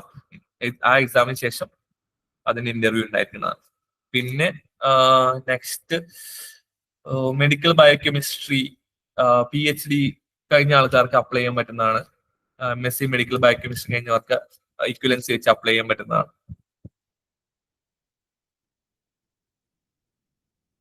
ഇതില് വേറെ പോർഷൻസ് ഒന്നും ഇല്ല. ഈ നമ്മുടെ ഈ സിലബസിൽ പറഞ്ഞിരിക്കുന്ന പോർഷൻസ് അല്ലാതെ ക്വസ്റ്റ്യൻ എനിക്ക് മനസ്സിലായില്ല. ഹരി രാധാകൃഷ്ണ പിള്ളை ക്വസ്റ്റ്യൻ എനിക്ക് മനസ്സിലായില്ല. അപ്പൊ പോർഷൻ എന്താണ് ചോദിച്ചത് എനിക്ക് മനസ്സിലായിട്ടില്ല. അതായത് നമ്മൾ ഈ സിലബസിലല്ല സ്പെസിഫിക്കലി മെയിൻ ആയിട്ട് നോക്കേണ്ട പോർഷൻസ് ഏതാ വെച്ചാൽ നമ്മളെ food technology, dairy technology, agriculture science ആണ് മെയിൻ ആയിട്ട് വളരെ ഇമ്പോർട്ടന്റ് ആയിട്ട് നമുക്ക് ഇതിൽ ഫോക്കസ് ചെയ്ത പ്രീവിയസ് ക്വസ്റ്റ്യൻ നോക്കി കഴിഞ്ഞാൽ മെയിൻ ആയിട്ട് ഫോക്കസ് ചെയ്ത പോർഷൻസ് അതൊക്കെ തന്നെയാണ്. ഇപ്പൊ സിലബസിലുള്ള പോർഷൻസ് തന്നെയാണ് മെയിൻ ആയിട്ട് നോക്കേണ്ടതായിട്ടുള്ളത്. പ്രീവിയസ് ക്വസ്റ്റ്യൻ പേപ്പർ നോക്കിയാൽ മനസ്സിലാവും അതിന്റെ ഒരു റേഞ്ച്, ഏത് റേഞ്ചിൽ എത്രത്തോളം ഡീറ്റെയിൽഡ് ആയി ചോദിച്ചിട്ടുള്ളത്. കോഴ്സിന്റെ ഡീറ്റെയിൽസ് നിങ്ങൾ ഈ ഗൂഗിൾ ഫോം ഫില്ല് ചെയ്താൽ നിങ്ങൾക്ക് കോഴ്സിന്റെ ഡീറ്റെയിൽസ് അതിൽ ഷെയർ ചെയ്യുന്നതാണ്. അപ്പോൾ കോഴ്സിന്റെ ഡീറ്റെയിൽസ് എന്തായാലും നമ്മുടെ ഗൂഗിൾ ഫോം ഫില്ല് ചെയ്യുമ്പോൾ ഫീ സ്ട്രക്ചേഴ്സും ക്ലാസ്സിന്റെ ടൈമിംഗ് എപ്പോഴും ഈവനിങ് ആയിരിക്കും ക്ലാസ് ഉണ്ടാവുക, ഓൺലൈൻ മോഡിലായിരിക്കും ക്ലാസ് ഉണ്ടാവുക. അതുപോലെ തന്നെ നോട്ട്സും അതുപോലെ തന്നെ ഇതിന്റെ പ്രീവിയസ് ഇയർ ക്വസ്റ്റ്യൻ പേപ്പേഴ്സ് അതുപോലെ തന്നെ വേറെ മോക്ക് ടെസ്റ്റ് ഒക്കെ ഷെയർ ചെയ്യുന്നതാണ്. അത്രയും കാര്യങ്ങളാണ് ക്ലാസ്സിനെ പറ്റിയിട്ട് മെയിൻ ആയിട്ട് പറയാനുള്ളത്. ബുക്ക് ഏതൊക്കെയാണെന്ന് നമ്മൾ ഓൾറെഡി പറഞ്ഞിട്ടുണ്ട്. ഇമ്പോർട്ടൻസ് ബുക്ക് നമ്മൾ ഓൾറെഡി പറഞ്ഞിട്ടുണ്ട്. അപ്പോ കാണാത്തവർ വീഡിയോ ആ സമയത്ത് കാണാത്ത ആൾക്കാർ ഇതിന്റെ റെക്കോർഡിങ്സ് അവൈലബിൾ ആയിരിക്കും യൂട്യൂബിൽ. അപ്പൊ അതിലൂടെ നിങ്ങൾക്ക് അതിന്റെ റെക്കോർഡിങ്സ് കണ്ടാൽ നിങ്ങൾക്ക് മനസ്സിലായതൊക്കെ ബുക്കാണ് ഉള്ളത് എന്നുള്ളത്. സർ ഒരു ഡൗട്ട്. പറഞ്ഞു. സർ ഞാൻ പഠിച്ചത് BVOC ഫുഡ് പ്രോസസിംഗ് ആണ് കാലിക്കറ്റ് യൂണിവേഴ്സിറ്റിയിൽ. അപ്പൊ എനിക്ക് ഫുഡ് സേഫ്റ്റി ഓഫീസറിന്റെ എക്സാമിന് അപ്ലൈ ചെയ്യാൻ പറ്റുമോ? BSc ഫുഡ് ടെക്നോളജി കേരള ഏതെങ്കിലും government institution BSc food technology course കൊടുക്കുന്നെങ്കിൽ ആ കോളേജിൽ നിന്ന് നിങ്ങൾ ഇതിന്റെ ഇക്വലന്റ് സർട്ടിഫിക്കറ്റ് വാങ്ങിക്കാവുന്നതാണ്. നിങ്ങൾക്ക് അപ്ലൈ ചെയ്താൽ എഴുതാൻ പറ്റുന്നതാണ്. BVOC ഫുഡ് ടെക്നോളജി കഴിഞ്ഞ ആൾക്കാർ ഓൾറെഡി ഫുഡ് സേഫ്റ്റി ഓഫീസർ ആയിട്ടുണ്ട് കേരളത്തിൽ. So you are eligible. അവർ ഫുഡ് സേഫ്റ്റി ഓഫീസർ ആയിട്ട് ഉണ്ടാകുമ്പോൾ അവർ എലിജിബിൾ ആണെങ്കിൽ പിന്നെ നമ്മൾ പ്രത്യേകിച്ച് വേറെ നോക്കേണ്ട ആവശ്യമില്ല. So you are also eligible for the same. Okay sir. അപ്പോ ഇക്വാലൻസി വേണമെങ്കിൽ നമ്മുടെ യൂണിവേഴ്സിറ്റിയിലാണോ നമ്മൾ പോയി അന്വേഷിക്കേണ്ടി വരാ? നിങ്ങളുടെ യൂണിവേഴ്സിറ്റിയിലല്ല. BSc ഫുഡ് ടെക് നമ്മൾ ഇതിൽ മെയിൻ ആയിട്ട് എലിജിബിലിറ്റി കൊടുത്തിരിക്കുന്നത് ഏത് കോഴ്സാണ് ഇതിന് ഇക്വലന്റ് ആയിട്ട് അപ്ലൈ ചെയ്യാന്നുള്ളത്. BSc ഫുഡ് ടെക്നോളജി ആണ് ബിവോക്കിന് ഇക്വലന്റ് ആയിട്ട് കൊടുക്കാൻ പറ്റുന്നത്. അപ്പൊ നിങ്ങളുടെ സിലബസ് വെച്ചിട്ട് ഒരു റിക്വസ്റ്റ് കൊടുക്കുക ആ ഇൻസ്റ്റിറ്റ്യൂഷനിലേക്ക്, ഞങ്ങളുടെ കോഴ്സ് BSc ഫുഡ് ടെക്നോളജിക്ക് ഇക്വലൻസി ഓർ ഹയർ ഡിഗ്രി ആണെന്നുള്ളത് ഒരു റിക്വസ്റ്റ് കൊടുത്തു കഴിഞ്ഞാൽ അവര് അതിന്റെ സിലബസ് കമ്പയർ ചെയ്തിട്ട് ഇക്വലൻസി സർട്ടിഫിക്കറ്റ് തരുന്നതാണ്. So you can submit the same. Okay sir, thank you. Class എടുക്കുന്നത് സാർ തന്നെയാണ്. ഓക്കെ, ഞാനിതിൽ മേജർ പോർഷൻസ് ഞാൻ തന്നെ എടുക്കുന്നതാണ്. ഫുഡ് സേഫ്റ്റി ഓഫീസറിന്റെ മേജർ പോർഷൻസ് ഞാൻ ക്ലാസ് എടുക്കുന്നുണ്ടാവും. ഹലോ സാർ, ഞാൻ BSc ഹോണേഴ്സ് അഗ്രികൾച്ചർ പഠിക്കുകയാണ്. അപ്പോൾ എൻ്റെ കോഴ്സ് April 15 കഴിയുക, ഗ്രാജുവേഷൻ കംപ്ലീറ്റ് ആവുക. അപ്പൊ എനിക്കിപ്പോ അപ്ലൈ ചെയ്യാൻ പറ്റൂ? സത്യം പറഞ്ഞാല് നമ്മൾക്ക് പ്രൊവിഷണൽ സർട്ടിഫിക്കറ്റ് ഉണ്ടെങ്കിൽ മാത്രമേ കോഴ്സിന് ഈ ഫുഡ് സേഫ്റ്റി ഓഫീസറിന് അപ്ലൈ ചെയ്യാൻ പറ്റുന്നതായിട്ടുള്ളൂ. അപ്പോ കോഴ്സ് കംപ്ലീഷൻ ഇതിന്റെ നോട്ടിഫിക്കേഷന് ശേഷമാണെങ്കിൽ അങ്ങനെ അപ്ലൈ ചെയ്യാൻ പറ്റുന്നതല്ല. ഒരു വീക്ക് ഒക്കെ ഡിഫറൻസ് വരത്തുള്ളൂ. എന്തുവാ? ഒരു വീക്കാണ് ഡിഫറൻസ് വരുള്ളൂ. തേർഡ് വരെ ഒരു വീക്ക് അല്ലെങ്കിൽ ഒരു ദിവസം ആണെങ്കിൽ പോലും കോഴ്സ് കംപ്ലീറ്റ് സർട്ടിഫിക്കറ്റ് മാത്രം വെച്ചാൽ പോരാ. കോളേജിൽ നിന്നുള്ള പ്രൊവിഷണൽ ഡിഗ്രി സർട്ടിഫിക്കറ്റ് നമ്മുടെ പ്രൊഫൈലിൽ അപ്ലോഡ് ചെയ്താൽ മാത്രമേ നിങ്ങൾ എലിജിബിൾ ആവുള്ളൂ. അങ്ങനെ ഒരു കൺസ്ട്രെയിൻസ് ഉണ്ട്. അപ്പോ അതിന് എഴുതാൻ പറ്റില്ല. കാരണം provisional degree certificate, at least provisional degree certificate വേണം. കോഴ്സ് കംപ്ലീഷൻ സർട്ടിഫിക്കറ്റ് വെച്ചിട്ട് സാധാരണയായിട്ട് അങ്ങനെ അപ്ലൈ ചെയ്യാൻ പറ്റുന്നതല്ല.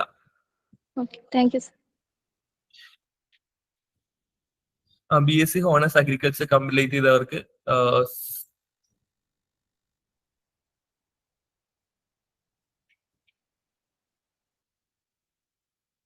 BSc honours agriculture central university Karnataka ആണെങ്കിൽ you can apply for the same. It does not create an issue.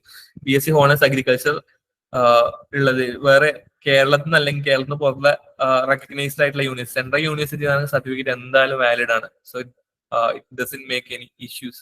അപ്പോ അതിന് വേറെ പ്രത്യേകിച്ച് ഇക്വലൻസി സർട്ടിഫിക്കറ്റ് വെക്കണമെന്നുണ്ടെങ്കിൽ ആ ഇക്വലൻസി സർട്ടിഫിക്കറ്റ് കേരളത്തിലുള്ള സെയിം എവിടുന്നാണ് കൊടുക്കുക, അതിന് ഇക്വലൻസി ഡിഗ്രി എവിടുന്നാണ് പ്രൊവൈഡ് ചെയ്യുന്നത്, ആ ഇൻസ്റ്റിറ്റ്യൂട്ട് പോയിട്ട് അതിന്റെ ഇക്വലൻസി സർട്ടിഫിക്കറ്റ് വേണ്ടി അപ്ലൈ ചെയ്യാം.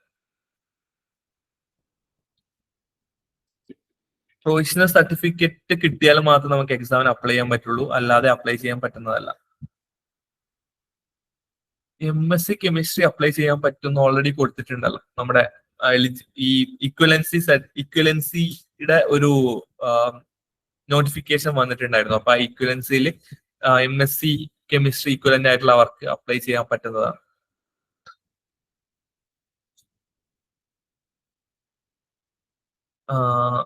ഫുഡ് സേഫ്റ്റി ഓഫീസർ ഫീൽഡിലുണ്ടോ? I'm not a food safety officer. ഞാൻ BTech food technology, MTech food technology കഴിഞ്ഞതാണ്. അപ്പോ ഫുഡ് സേഫ്റ്റി ഓഫീസർ ഫീൽഡിലില്ല. ഫുഡ് അനലിസ്റ്റ് ക്ലിയർ ചെയ്തതാണ്, ഓൾ ഇന്ത്യ 4th റാങ്ക് കിട്ടിയതാണ്. അപ്പം I am familiar with the field anyway.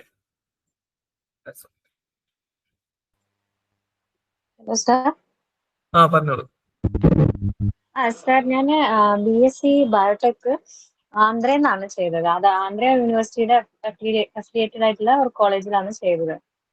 അപ്പൊ എനിക്ക് അപ്ലൈ ചെയ്യാൻ പറ്റുമോ? ചെയ്യാൻ പറ്റും. അതിപ്പം കേരളത്തിന് പുറത്തുള്ള ഇൻസ്റ്റിറ്റ്യൂട്ടിൽ ആണെങ്കിൽ പോലും ഇക്വലൻസി സർട്ടിഫിക്കറ്റ് വെച്ച് നമുക്ക് അപ്ലൈ ചെയ്യാൻ പറ്റുന്നതാണ്. സിലബസ് ഹലോ സാറേ, പിന്നെ ഞാൻ PG ചെയ്തത് കാലിക്കറ്റ് യൂണിവേഴ്സിറ്റിയുടെ അഫിലിയേറ്റഡ് ആയിട്ടുള്ള കോളേജ്. അപ്പൊ അവിടുത്തെ ഒരു ലെറ്റർ ഉണ്ട്, അതും മതിയോ അവിടെ? അതായത് എന്റെ ഡിഗ്രി ഇവിടെ ഇക്വലന്റ് ആണ് കാലിക്കറ്റ് യൂണിവേഴ്സിറ്റി എന്ന് പറഞ്ഞിട്ട് തന്നിട്ടുണ്ടോ ഒരു ലെറ്റർ? അത് മതിയോ? മതിയാവുണ്ടാവും അല്ലേ? ഓക്കെ.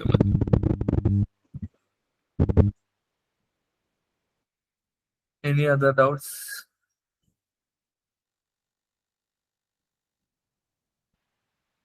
സാർ, ഈ എക്സാം എപ്പോഴാണ് ഉണ്ടാവുക എന്നുള്ള ഐഡിയ ഉണ്ടോ? ഒരു 6 to 7 മന്തിനുള്ളിൽ നമുക്ക് എക്സ്പെക്ട് ചെയ്യാൻ പറ്റുന്നതാണ്. കഴിഞ്ഞ വർഷം സിമിലർ ആയിരുന്നു, കാരണം എക്സാം വിളിച്ചിട്ട് ഓൾമോസ്റ്റ് ഈ ഒരു ഡ്യൂറേഷൻ തന്നെ എക്സാം ഉണ്ടായിരുന്നു. കഴിഞ്ഞ വർഷമല്ല, കഴിഞ്ഞ ഫുഡ് സേഫ്റ്റി ഓഫീസർ വിളിച്ചപ്പോൾ. So definitely we can expect almost ഒരു 6-7 മന്തിനുള്ളിൽ എക്സ്പെക്ട് ചെയ്യാവുന്നതാണ്. കാരണം ബാക്കി ഈ വർഷത്തെ PSCയുടെ കലണ്ടർ ഓൾറെഡി അവൈലബിൾ ആണ്. അപ്പോൾ അതുകൂടാതെ ആ കലണ്ടറിൽ അല്ലാത്ത ബാക്കിയുള്ള ദിവസങ്ങളിൽ ഈ എക്സാം നമുക്ക് എക്സ്പെക്ട് ചെയ്യാം. അത് കറസ്പോണ്ടിങ് ആയിട്ട് ഒരു ഡേറ്റ് അവർ നിശ്ചയിച്ചിട്ട് നമുക്ക് എക്സ്പെക്ട് ചെയ്യാൻ പറ്റുന്നതാണ്. നോർമലി വേക്കൻസീസ് ഉണ്ടാവും. എന്താ? അല്ല, എത്ര വേക്കൻസീസ് ഇതിനുണ്ട് ഈ പോസ്റ്റിന്? വേക്കൻസീസ് നമുക്കൊന്നും കൃത്യമായിട്ട് പറയാൻ പറ്റില്ല. ഡിപ്പെൻസ്. അപ്പോ ഞാൻ പറഞ്ഞില്ല ഓൾറെഡി എന്താ വെച്ചാൽ വേക്കൻസീസ് ഇപ്പൊ ആന്റിസിപ്പേറ്ററി വേക്കൻസീസ് ആണ്. പക്ഷേ എന്നാ പോലും ഇപ്പം ഞാൻ പറഞ്ഞു ഈ ഫുഡ് സേഫ്റ്റി ഓഫീസറുടെ പോസ്റ്റിൽ ഒരുപാട് ഉള്ള ആൾക്കാർ, കുറെ ആൾക്കാർ വെറ്റിനറി ഡോക്ടേഴ്സ്, അതുപോലെ തന്നെ ഡയറി ടെക്നോളജി കഴിഞ്ഞ ആൾക്കാരൊക്കെയാണ്. അപ്പൊ ഈ വെറ്റിനറി സർജന്റെ പോസ്റ്റ് വിളിച്ചിട്ട് അതിലേക്ക് പോസ്റ്റിംഗ് ആവുന്ന ആൾക്കാരുടെ വേക്കൻസി വരും. അതുപോലെ തന്നെ ഡയറി ഫീൽഡ് ഇൻസ്ട്രക്ടറുടെ പോസ്റ്റിലേക്ക് വിളിച്ചിട്ട് പോകുന്ന ആൾക്കാർ പോകും. ഡയറി എക്സ്റ്റൻഷൻ ഓഫീസറുടെ ലിസ്റ്റ് ഇപ്പൊ വന്നിട്ടുണ്ട്. അതിലേക്ക് വിളിച്ചിട്ട് അതിൽ കിട്ടിയ ആൾക്കാരൊക്കെ ആ ഒരു പോസ്റ്റിലേക്ക് പോകും. അപ്പൊ ഡെഫിനറ്റ്ലി അവിടെ ഒരു പോസ്റ്റ് ക്രിയേറ്റ് ആവുമല്ലോ. അപ്പൊ അതിന്റെ ഒരുപാട് പോസ്റ്റ് ഡയറി ടെക്നോളജി കഴിഞ്ഞ ഡയറി എക്സ്റ്റൻഷൻ ഓഫീസർ ഒരുപാട് ആൾക്കാർ ഫുഡ് സേഫ്റ്റി ഓഫീസറായിട്ട് ഇപ്പോൾ വർക്ക് ചെയ്യുന്നുണ്ട്. അവരൊക്കെ അതിലേക്ക് പോകുമ്പോൾ ഡെഫിനറ്റ്ലി അവിടെ ഒരു വേക്കൻസി ക്രിയേറ്റ് ആവും. അപ്പൊ ആ വേക്കൻസീസിലേക്കാണ് സാധാരണയായിട്ട് വിളിക്കാറ്. കൃത്യമായിട്ട് നമുക്ക് പറയാൻ പറ്റില്ല എത്ര വേക്കൻസി ഉണ്ടാവും എന്നുള്ളത്.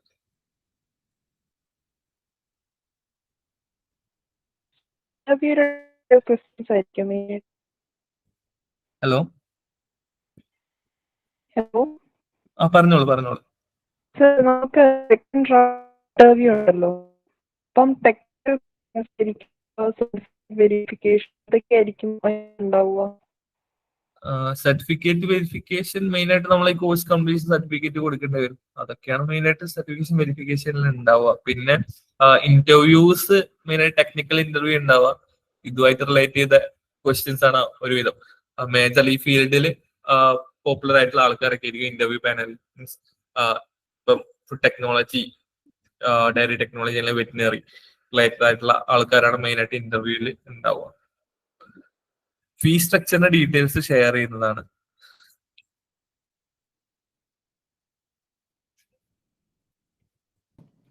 ഹലോ ഹലോ സർ, എനിക്കൊരു ഡൗട്ട് ഉണ്ടായിരുന്നു. പറഞ്ഞോളൂ. ഞാൻ MSc ബയോടെക്നോളജി ജയ്പൂരിൽ നിന്നാണ് ചെയ്തത്, രാജസ്ഥാനിൽ നിന്ന്. അപ്പൊ ഞാൻ ഇക്വലൻസി വാങ്ങുമ്പോൾ നമ്മൾ അവിടെ രാജസ്ഥാന്റെ യൂണിവേഴ്സിറ്റിന്ന് വാങ്ങണോ, അതോ നമ്മൾ ഇവിടെ കേരളത്തില് ആ സെയിം കോഴ്സ് പ്രൊവൈഡ് ചെയ്യുന്ന ഏതെങ്കിലും യൂണിവേഴ്സിറ്റി നിന്നാണോ വാങ്ങേണ്ടത്? കേരളത്തിലുള്ള യൂണിവേഴ്സിറ്റിയിൽ നിന്നാണ് നമ്മൾ വാങ്ങിക്കേണ്ടത് ഇക്വലൻസി സർട്ടിഫിക്കറ്റ്. ഓക്കെ, അപ്പം എന്റെ MSc സർട്ടിഫിക്കറ്റ് വെച്ച് ഇക്വലൻസിക്ക് അപ്ലൈ ചെയ്യണം. കേരളത്തിലെ യൂണിവേഴ്സിറ്റിയിലേക്ക് ഒരു റിക്വസ്റ്റ് ലെറ്റർ കൊടുത്തിട്ട് ആ MScയുടെ സിലബസും സർട്ടിഫിക്കറ്റും വെച്ചിട്ട് ഇക്വലൻസി അപ്ലൈ ചെയ്യണം. ഓക്കെ, ഏത് യൂണിവേഴ്സിറ്റി വേണമെങ്കിലും കൊടുക്കാം? കേരളത്തിലുള്ള റെക്കഗ്നൈസ്ഡ് ആയിട്ടുള്ള യൂണിവേഴ്സിറ്റി കൊടുക്കുന്നതാണ് കൂടുതൽ അഭികാമ്യം. പ്ലസ് കേരള ഗവൺമെന്റ് അണ്ടറിൽ വരുന്ന യൂണിവേഴ്സിറ്റി അല്ലെങ്കിൽ MG യൂണിവേഴ്സിറ്റി ആയാലും മേജർ ആയിട്ടുള്ള ലീഡിംഗ് ആയിട്ടുള്ള യൂണിവേഴ്സിറ്റിയിൽ ഇക്വലൻസി സർട്ടിഫിക്കറ്റ് വാങ്ങിക്കുന്നതായിരിക്കും കുറച്ചുകൂടെ അഭികാമ്യം. ഓക്കെ, അപ്പം ഞാൻ PhD ബയോടെക്നോളജി MG യൂണിവേഴ്സിറ്റിയിലായിരുന്നു. അപ്പം അവിടെ തന്നെ കൊടുത്താൽ കിട്ടുമോ? അപ്പം അവിടുത്തെ കൊടുത്താലും കിട്ടും. ഓക്കെ, സെയിം ഞാൻ PhD അവിടെയും ചെയ്തോണ്ട് അവിടെയും തന്നെ വാങ്ങാൻ പറ്റുമല്ലോ? അപ്പോ വാങ്ങിക്കാൻ പറ്റും. Okay, thank U.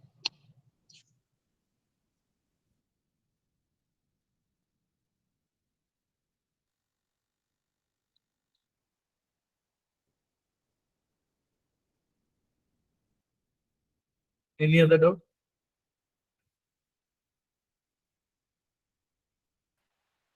സാർ, ഈ ക്ലാസ്സസ് അതായത് ഡെയിലി എത്ര അവേഴ്സ് ആണ് ഓൺലൈൻ ക്ലാസ് ഒക്കെ പറയാൻ പറ്റും? ഒരു 1.5 hours ഒരു ദിവസം ഓൺലൈൻ ക്ലാസ് ഉണ്ടാവുന്നതാണ്. 1.5 മണിക്കൂറോളം, 8 to 9:30 approximate.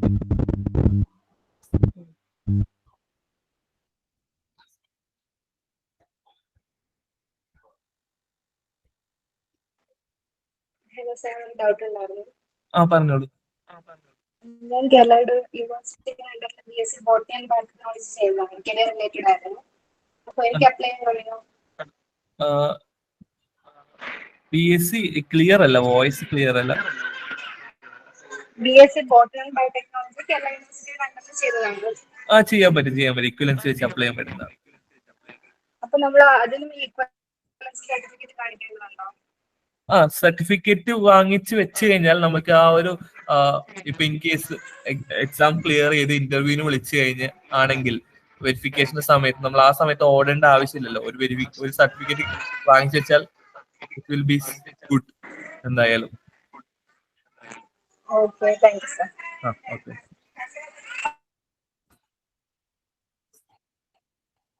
BDS MGR university apply ചെയ്യാൻ പറ്റുന്നതാണ്. BDS കഴിഞ്ഞവർക്ക് ഇന്ത്യയിലത്തെ ഏത് റെക്കഗ്നൈസ്ഡ് യൂണിവേഴ്സിറ്റിയിലത്തെ ആളാണെങ്കിലും definitely you can apply for the same.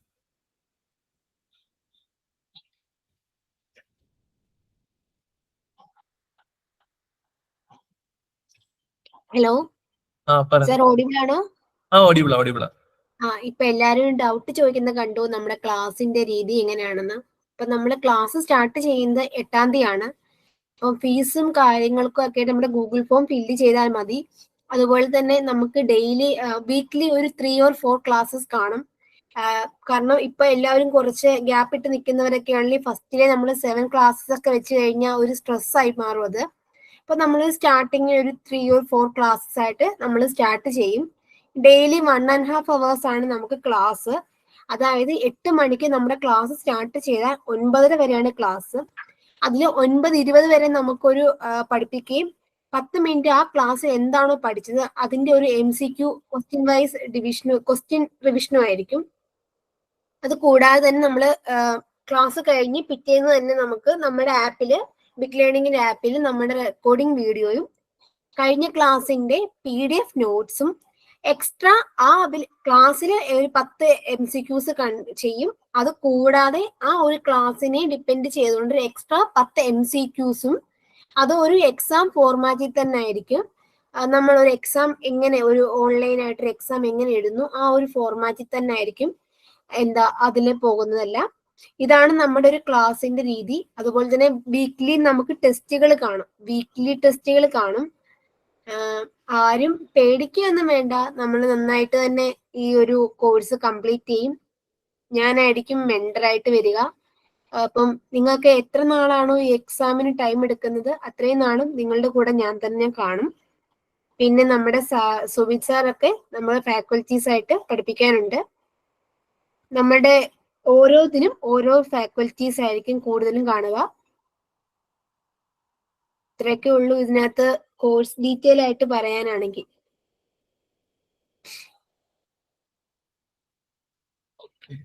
നിങ്ങൾക്ക് എല്ലാവർക്കും മനസ്സിലായി കാണുമെന്ന് വിശ്വസിക്കുന്നു. കോഴ്സിന്റെ ഡീറ്റെയിൽസ് ഇപ്പൊ ഗൂഗിൾ ഫോം ഫില്ല് ചെയ്ത അതിന്റെ MCQs ഒക്കെ നിങ്ങൾക്ക് കാണാവുന്നതാണ്. അതായത് അതുപോലെ തന്നെ ഗൂഗിൾ ഫോം ഫില്ല് ചെയ്താൽ നിങ്ങൾക്ക് കോഴ്സ് ഡീറ്റെയിൽസ് അതുപോലെ തന്നെ ബാക്കിയുള്ള കാര്യങ്ങൾ നിങ്ങൾക്ക് അതിൽ നിന്ന് മനസ്സിലാക്കാൻ പറ്റുന്നതാണ്. അതിന്റെ കാര്യങ്ങളൊക്കെ ഗൂഗിൾ ഫോംസിൽ ഫില്ല് ചെയ്ത ആ മെയിലിലേക്ക് നിങ്ങൾക്ക് ഇൻഫോർമേഷൻ കിട്ടുന്നതാണ്.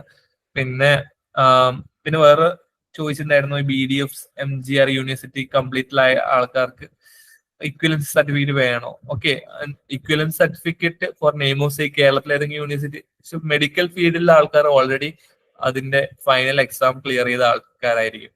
അപ്പോ അതിന്റെ ആവശ്യം സത്യം പറഞ്ഞാൽ ഇല്ല. അത് ഓൾ ഇന്ത്യ റെക്കഗ്നൈസ്ഡ് ആയിരിക്കും. So it's not needed. പിന്നെ എക്സ്പീരിയൻസ്ഡ് ആയിട്ട് ഫാക്കൽറ്റീസ് ആയിരിക്കും നിങ്ങൾക്ക് ഈ വെറ്റിനറി സയൻസിനായാലും. അതുപോലെ തന്നെ ഞാൻ കേരള വെറ്റിനറി ആനിമൽ സയൻസ് യൂണിവേഴ്സിറ്റിയിലെ ടീച്ചിങ് ഫാക്കൽറ്റിയാണ്.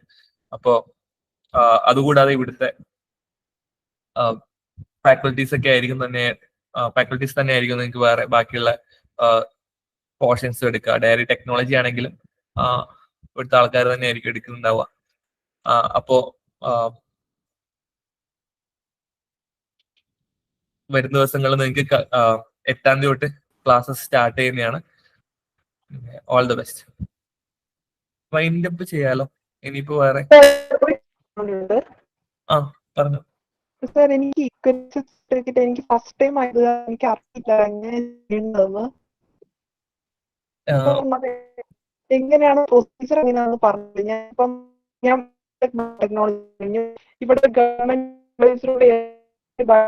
എന്തെങ്കിലും നമ്മൾ എങ്ങനെ ചെയ്യേണ്ട? ഓക്കെ, വോയിസ് എനിക്ക് ശരിക്കും ക്ലിയർ അല്ല. എന്നാൽ പോലും എനിക്ക് മനസ്സിലായിട്ടുള്ളത് ഈ ഇക്വലൻസി സർട്ടിഫിക്കറ്റിന് എങ്ങനെ അപ്ലൈ ചെയ്യാം അതിന്റെ പ്രൊസീജിയേഴ്സ് ആണല്ലോ. സോ അതിനു വേണ്ടി നമ്മൾ ആദ്യം തന്നെ നമ്മുടെ ഡിഗ്രി സർട്ടിഫിക്കറ്റിന്റെ ഒരു കോപ്പി, പിന്നെ സിലബസിന്റെ കോപ്പി, ഏത് കോഴ്സാണ് കഴിഞ്ഞുള്ളത്. ഇപ്പം MSc കാരാണെങ്കിൽ അതിന്റെ PSC വെച്ചിട്ട് ബേസിക് അതിന്റെ ലീസ്റ്റ് എലിജിബിലിറ്റി ഏതാണ് വരുന്നത്, അപ്പൊ BSc വെച്ചിട്ട് കൊടുക്കാം. അപ്പൊ BScയുടെ സിലബസ് അത് ഏത് യൂണിവേഴ്സിറ്റി നിന്നാണ്, ഇതിന്റെയൊക്കെ കോപ്പി ഒരു റിക്വസ്റ്റ് ലെറ്ററും കൂടെ വെച്ചിട്ട് കേരളത്തിൽ റെക്കഗ്നൈസ്ഡ് ആയിട്ടുള്ള ഏതെങ്കിലും യൂണിവേഴ്സിറ്റിയിൽ ഇക്വലൻസ് സർട്ടിഫിക്കറ്റിന് വേണമെന്നിട്ട് അപ്ലൈ ചെയ്യാം. ചിലപ്പോൾ അവിടെ നിന്ന് ഫീ എന്തെങ്കിലും ഉണ്ടാവും ഇതിന് വേണ്ടിയിട്ട്, അല്ലെങ്കിൽ ഡയറക്റ്റ് അപ്ലൈ ചെയ്യാവുന്നതാണ്. അപ്പൊ അവിടുത്തെ അക്കാഡമിക്സ് എല്ലായിട്ട് കോൺടാക്ട് ചെയ്തിട്ട് അതിന് വേണ്ടിയിട്ടുള്ള ഡീറ്റെയിൽസ് ഒക്കെ അവർ പറയുന്നത്, വേറെ എന്തെങ്കിലും ഡീറ്റെയിൽസ് വേണമെങ്കിൽ ആ ഡീറ്റെയിൽസും കൂടെ അറ്റാച്ച് ചെയ്തിട്ട് അവിടെ സബ്മിറ്റ് ചെയ്യാം. So within a specific time period അവർ ഇക്വലൻസ് സർട്ടിഫിക്കറ്റ് നിങ്ങൾക്ക് പ്രൊവൈഡ് ചെയ്യുന്നതാണ്. ഇക്വലൻസി ഉണ്ടെന്ന് പറഞ്ഞിട്ട് പരമാവധി ഗവൺമെന്റ് ഇൻസ്റ്റിറ്റ്യൂഷൻ അപ്ലൈ ചെയ്യാൻ ശ്രമിക്കുക. ഗവൺമെന്റ് ഇൻസ്റ്റിറ്റ്യൂഷൻ ആയതുകൊണ്ട് തന്നെ അവർ ഇത്തിരി ഓടിപ്പിക്കാൻ ചാൻസ് ഉണ്ട്. അതുകൊണ്ടാണ് പറയുന്നത് ഈ അവസാന നിമിഷത്തേക്ക് വെയിറ്റ് ചെയ്യരുത്, എത്രയും പെട്ടെന്ന് തന്നെ ഇക്വലൻസി സർട്ടിഫിക്കറ്റിന് വേണ്ടിയിട്ട് അപ്ലൈ ചെയ്യാം. പിന്നെ വേറെ കാര്യം അപ്പോ ഗവൺമെന്റ് ഇൻസ്റ്റിറ്റ്യൂട്ടിൽ അപ്ലൈ ചെയ്താൽ തന്നെ അവർക്ക് എത്രയും ഒരു സ്പെസിഫിക് ടൈം പീരീഡിനുള്ള അവർ നിങ്ങൾക്ക് അത് പ്രൊവൈഡ് ചെയ്യുന്നതാണ്. പിന്നെ BA MS ഗ്രാജുവേറ്റ്സിന് ഇക്വലൻസി വെച്ചിട്ട് അപ്ലൈ ചെയ്യാൻ പറ്റുന്നതാണ്. ക്ലാസ്സസിന്റെ റെക്കോർഡഡ് സെക്ഷൻസും അവൈലബിൾ ആയിരിക്കും. ഗൂഗിൾ ഫോമിന്റെ ലിങ്ക് ഒന്ന് മാം ഒന്ന് ഷെയർ ചെയ്യാവോ? ഇവിടെ ചാറ്റ് ബോക്സിൽ ഗൂഗിൾ ഫോമിന്റെ ലിങ്ക് ഒന്ന് ഷെയർ ചെയ്യാവോ? ഗൂഗിൾ ഫോം ലിങ്ക് ഞാൻ ഷെയർ ചെയ്യാൻ പറയാമേ, എന്റെ കയ്യിലില്ല, ഞാനിപ്പോ ഷെയർ ചെയ്യാൻ പറയാം. Okay okay.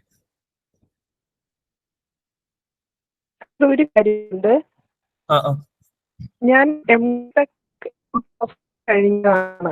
ഫുഡ് പ്രോസസിംഗ് കഴിഞ്ഞതാണോ? Food processing.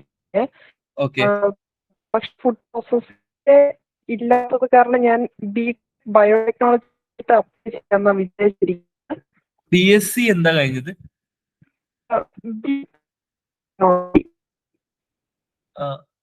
അവിടെ നിന്ന് ടൈപ്പ് ചെയ്യാവോ? എനിക്ക് വോയിസ് ക്ലിയർ അല്ല. Okay, 1 minute.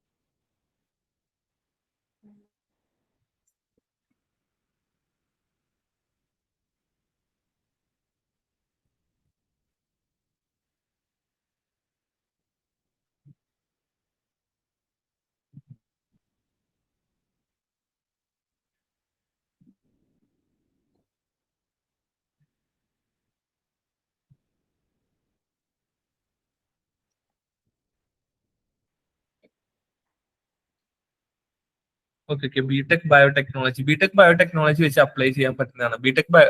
ബിടെക്കിന്റെ MTechന്റെ ഫുഡ് പ്രോസസ് എഞ്ചിനീയറിംഗ് വെക്കണ്ട, ബിടെക് ബയോടെക്നോളജി വെച്ചിട്ട് തന്നെ അപ്ലൈ ചെയ്യാൻ പറ്റുന്നതാണ്. അതിന്റെ ഇക്വലൻസി വെച്ചാൽ മതി, MTechന്റെ വെക്കേണ്ട ആവശ്യമില്ല.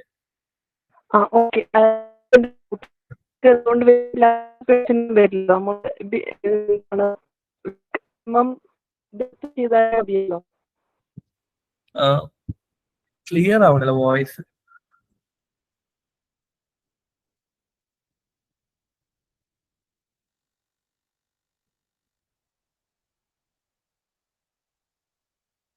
Okay, thank U.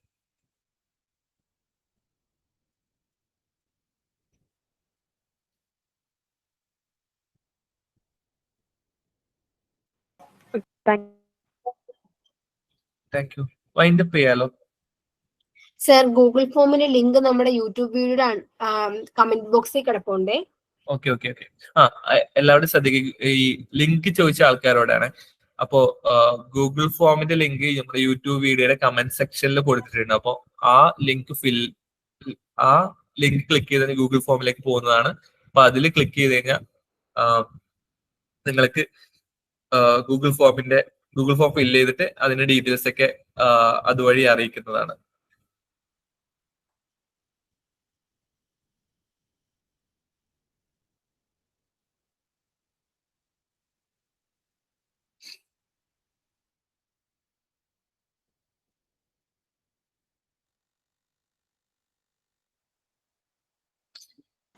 Okay sir, നമുക്കെന്നാ ക്ലാസ് വൈൻഡ് അപ്പ് ചെയ്യാം. എല്ലാവർക്കും മനസ്സിലായെന്ന് കരുതുന്നു.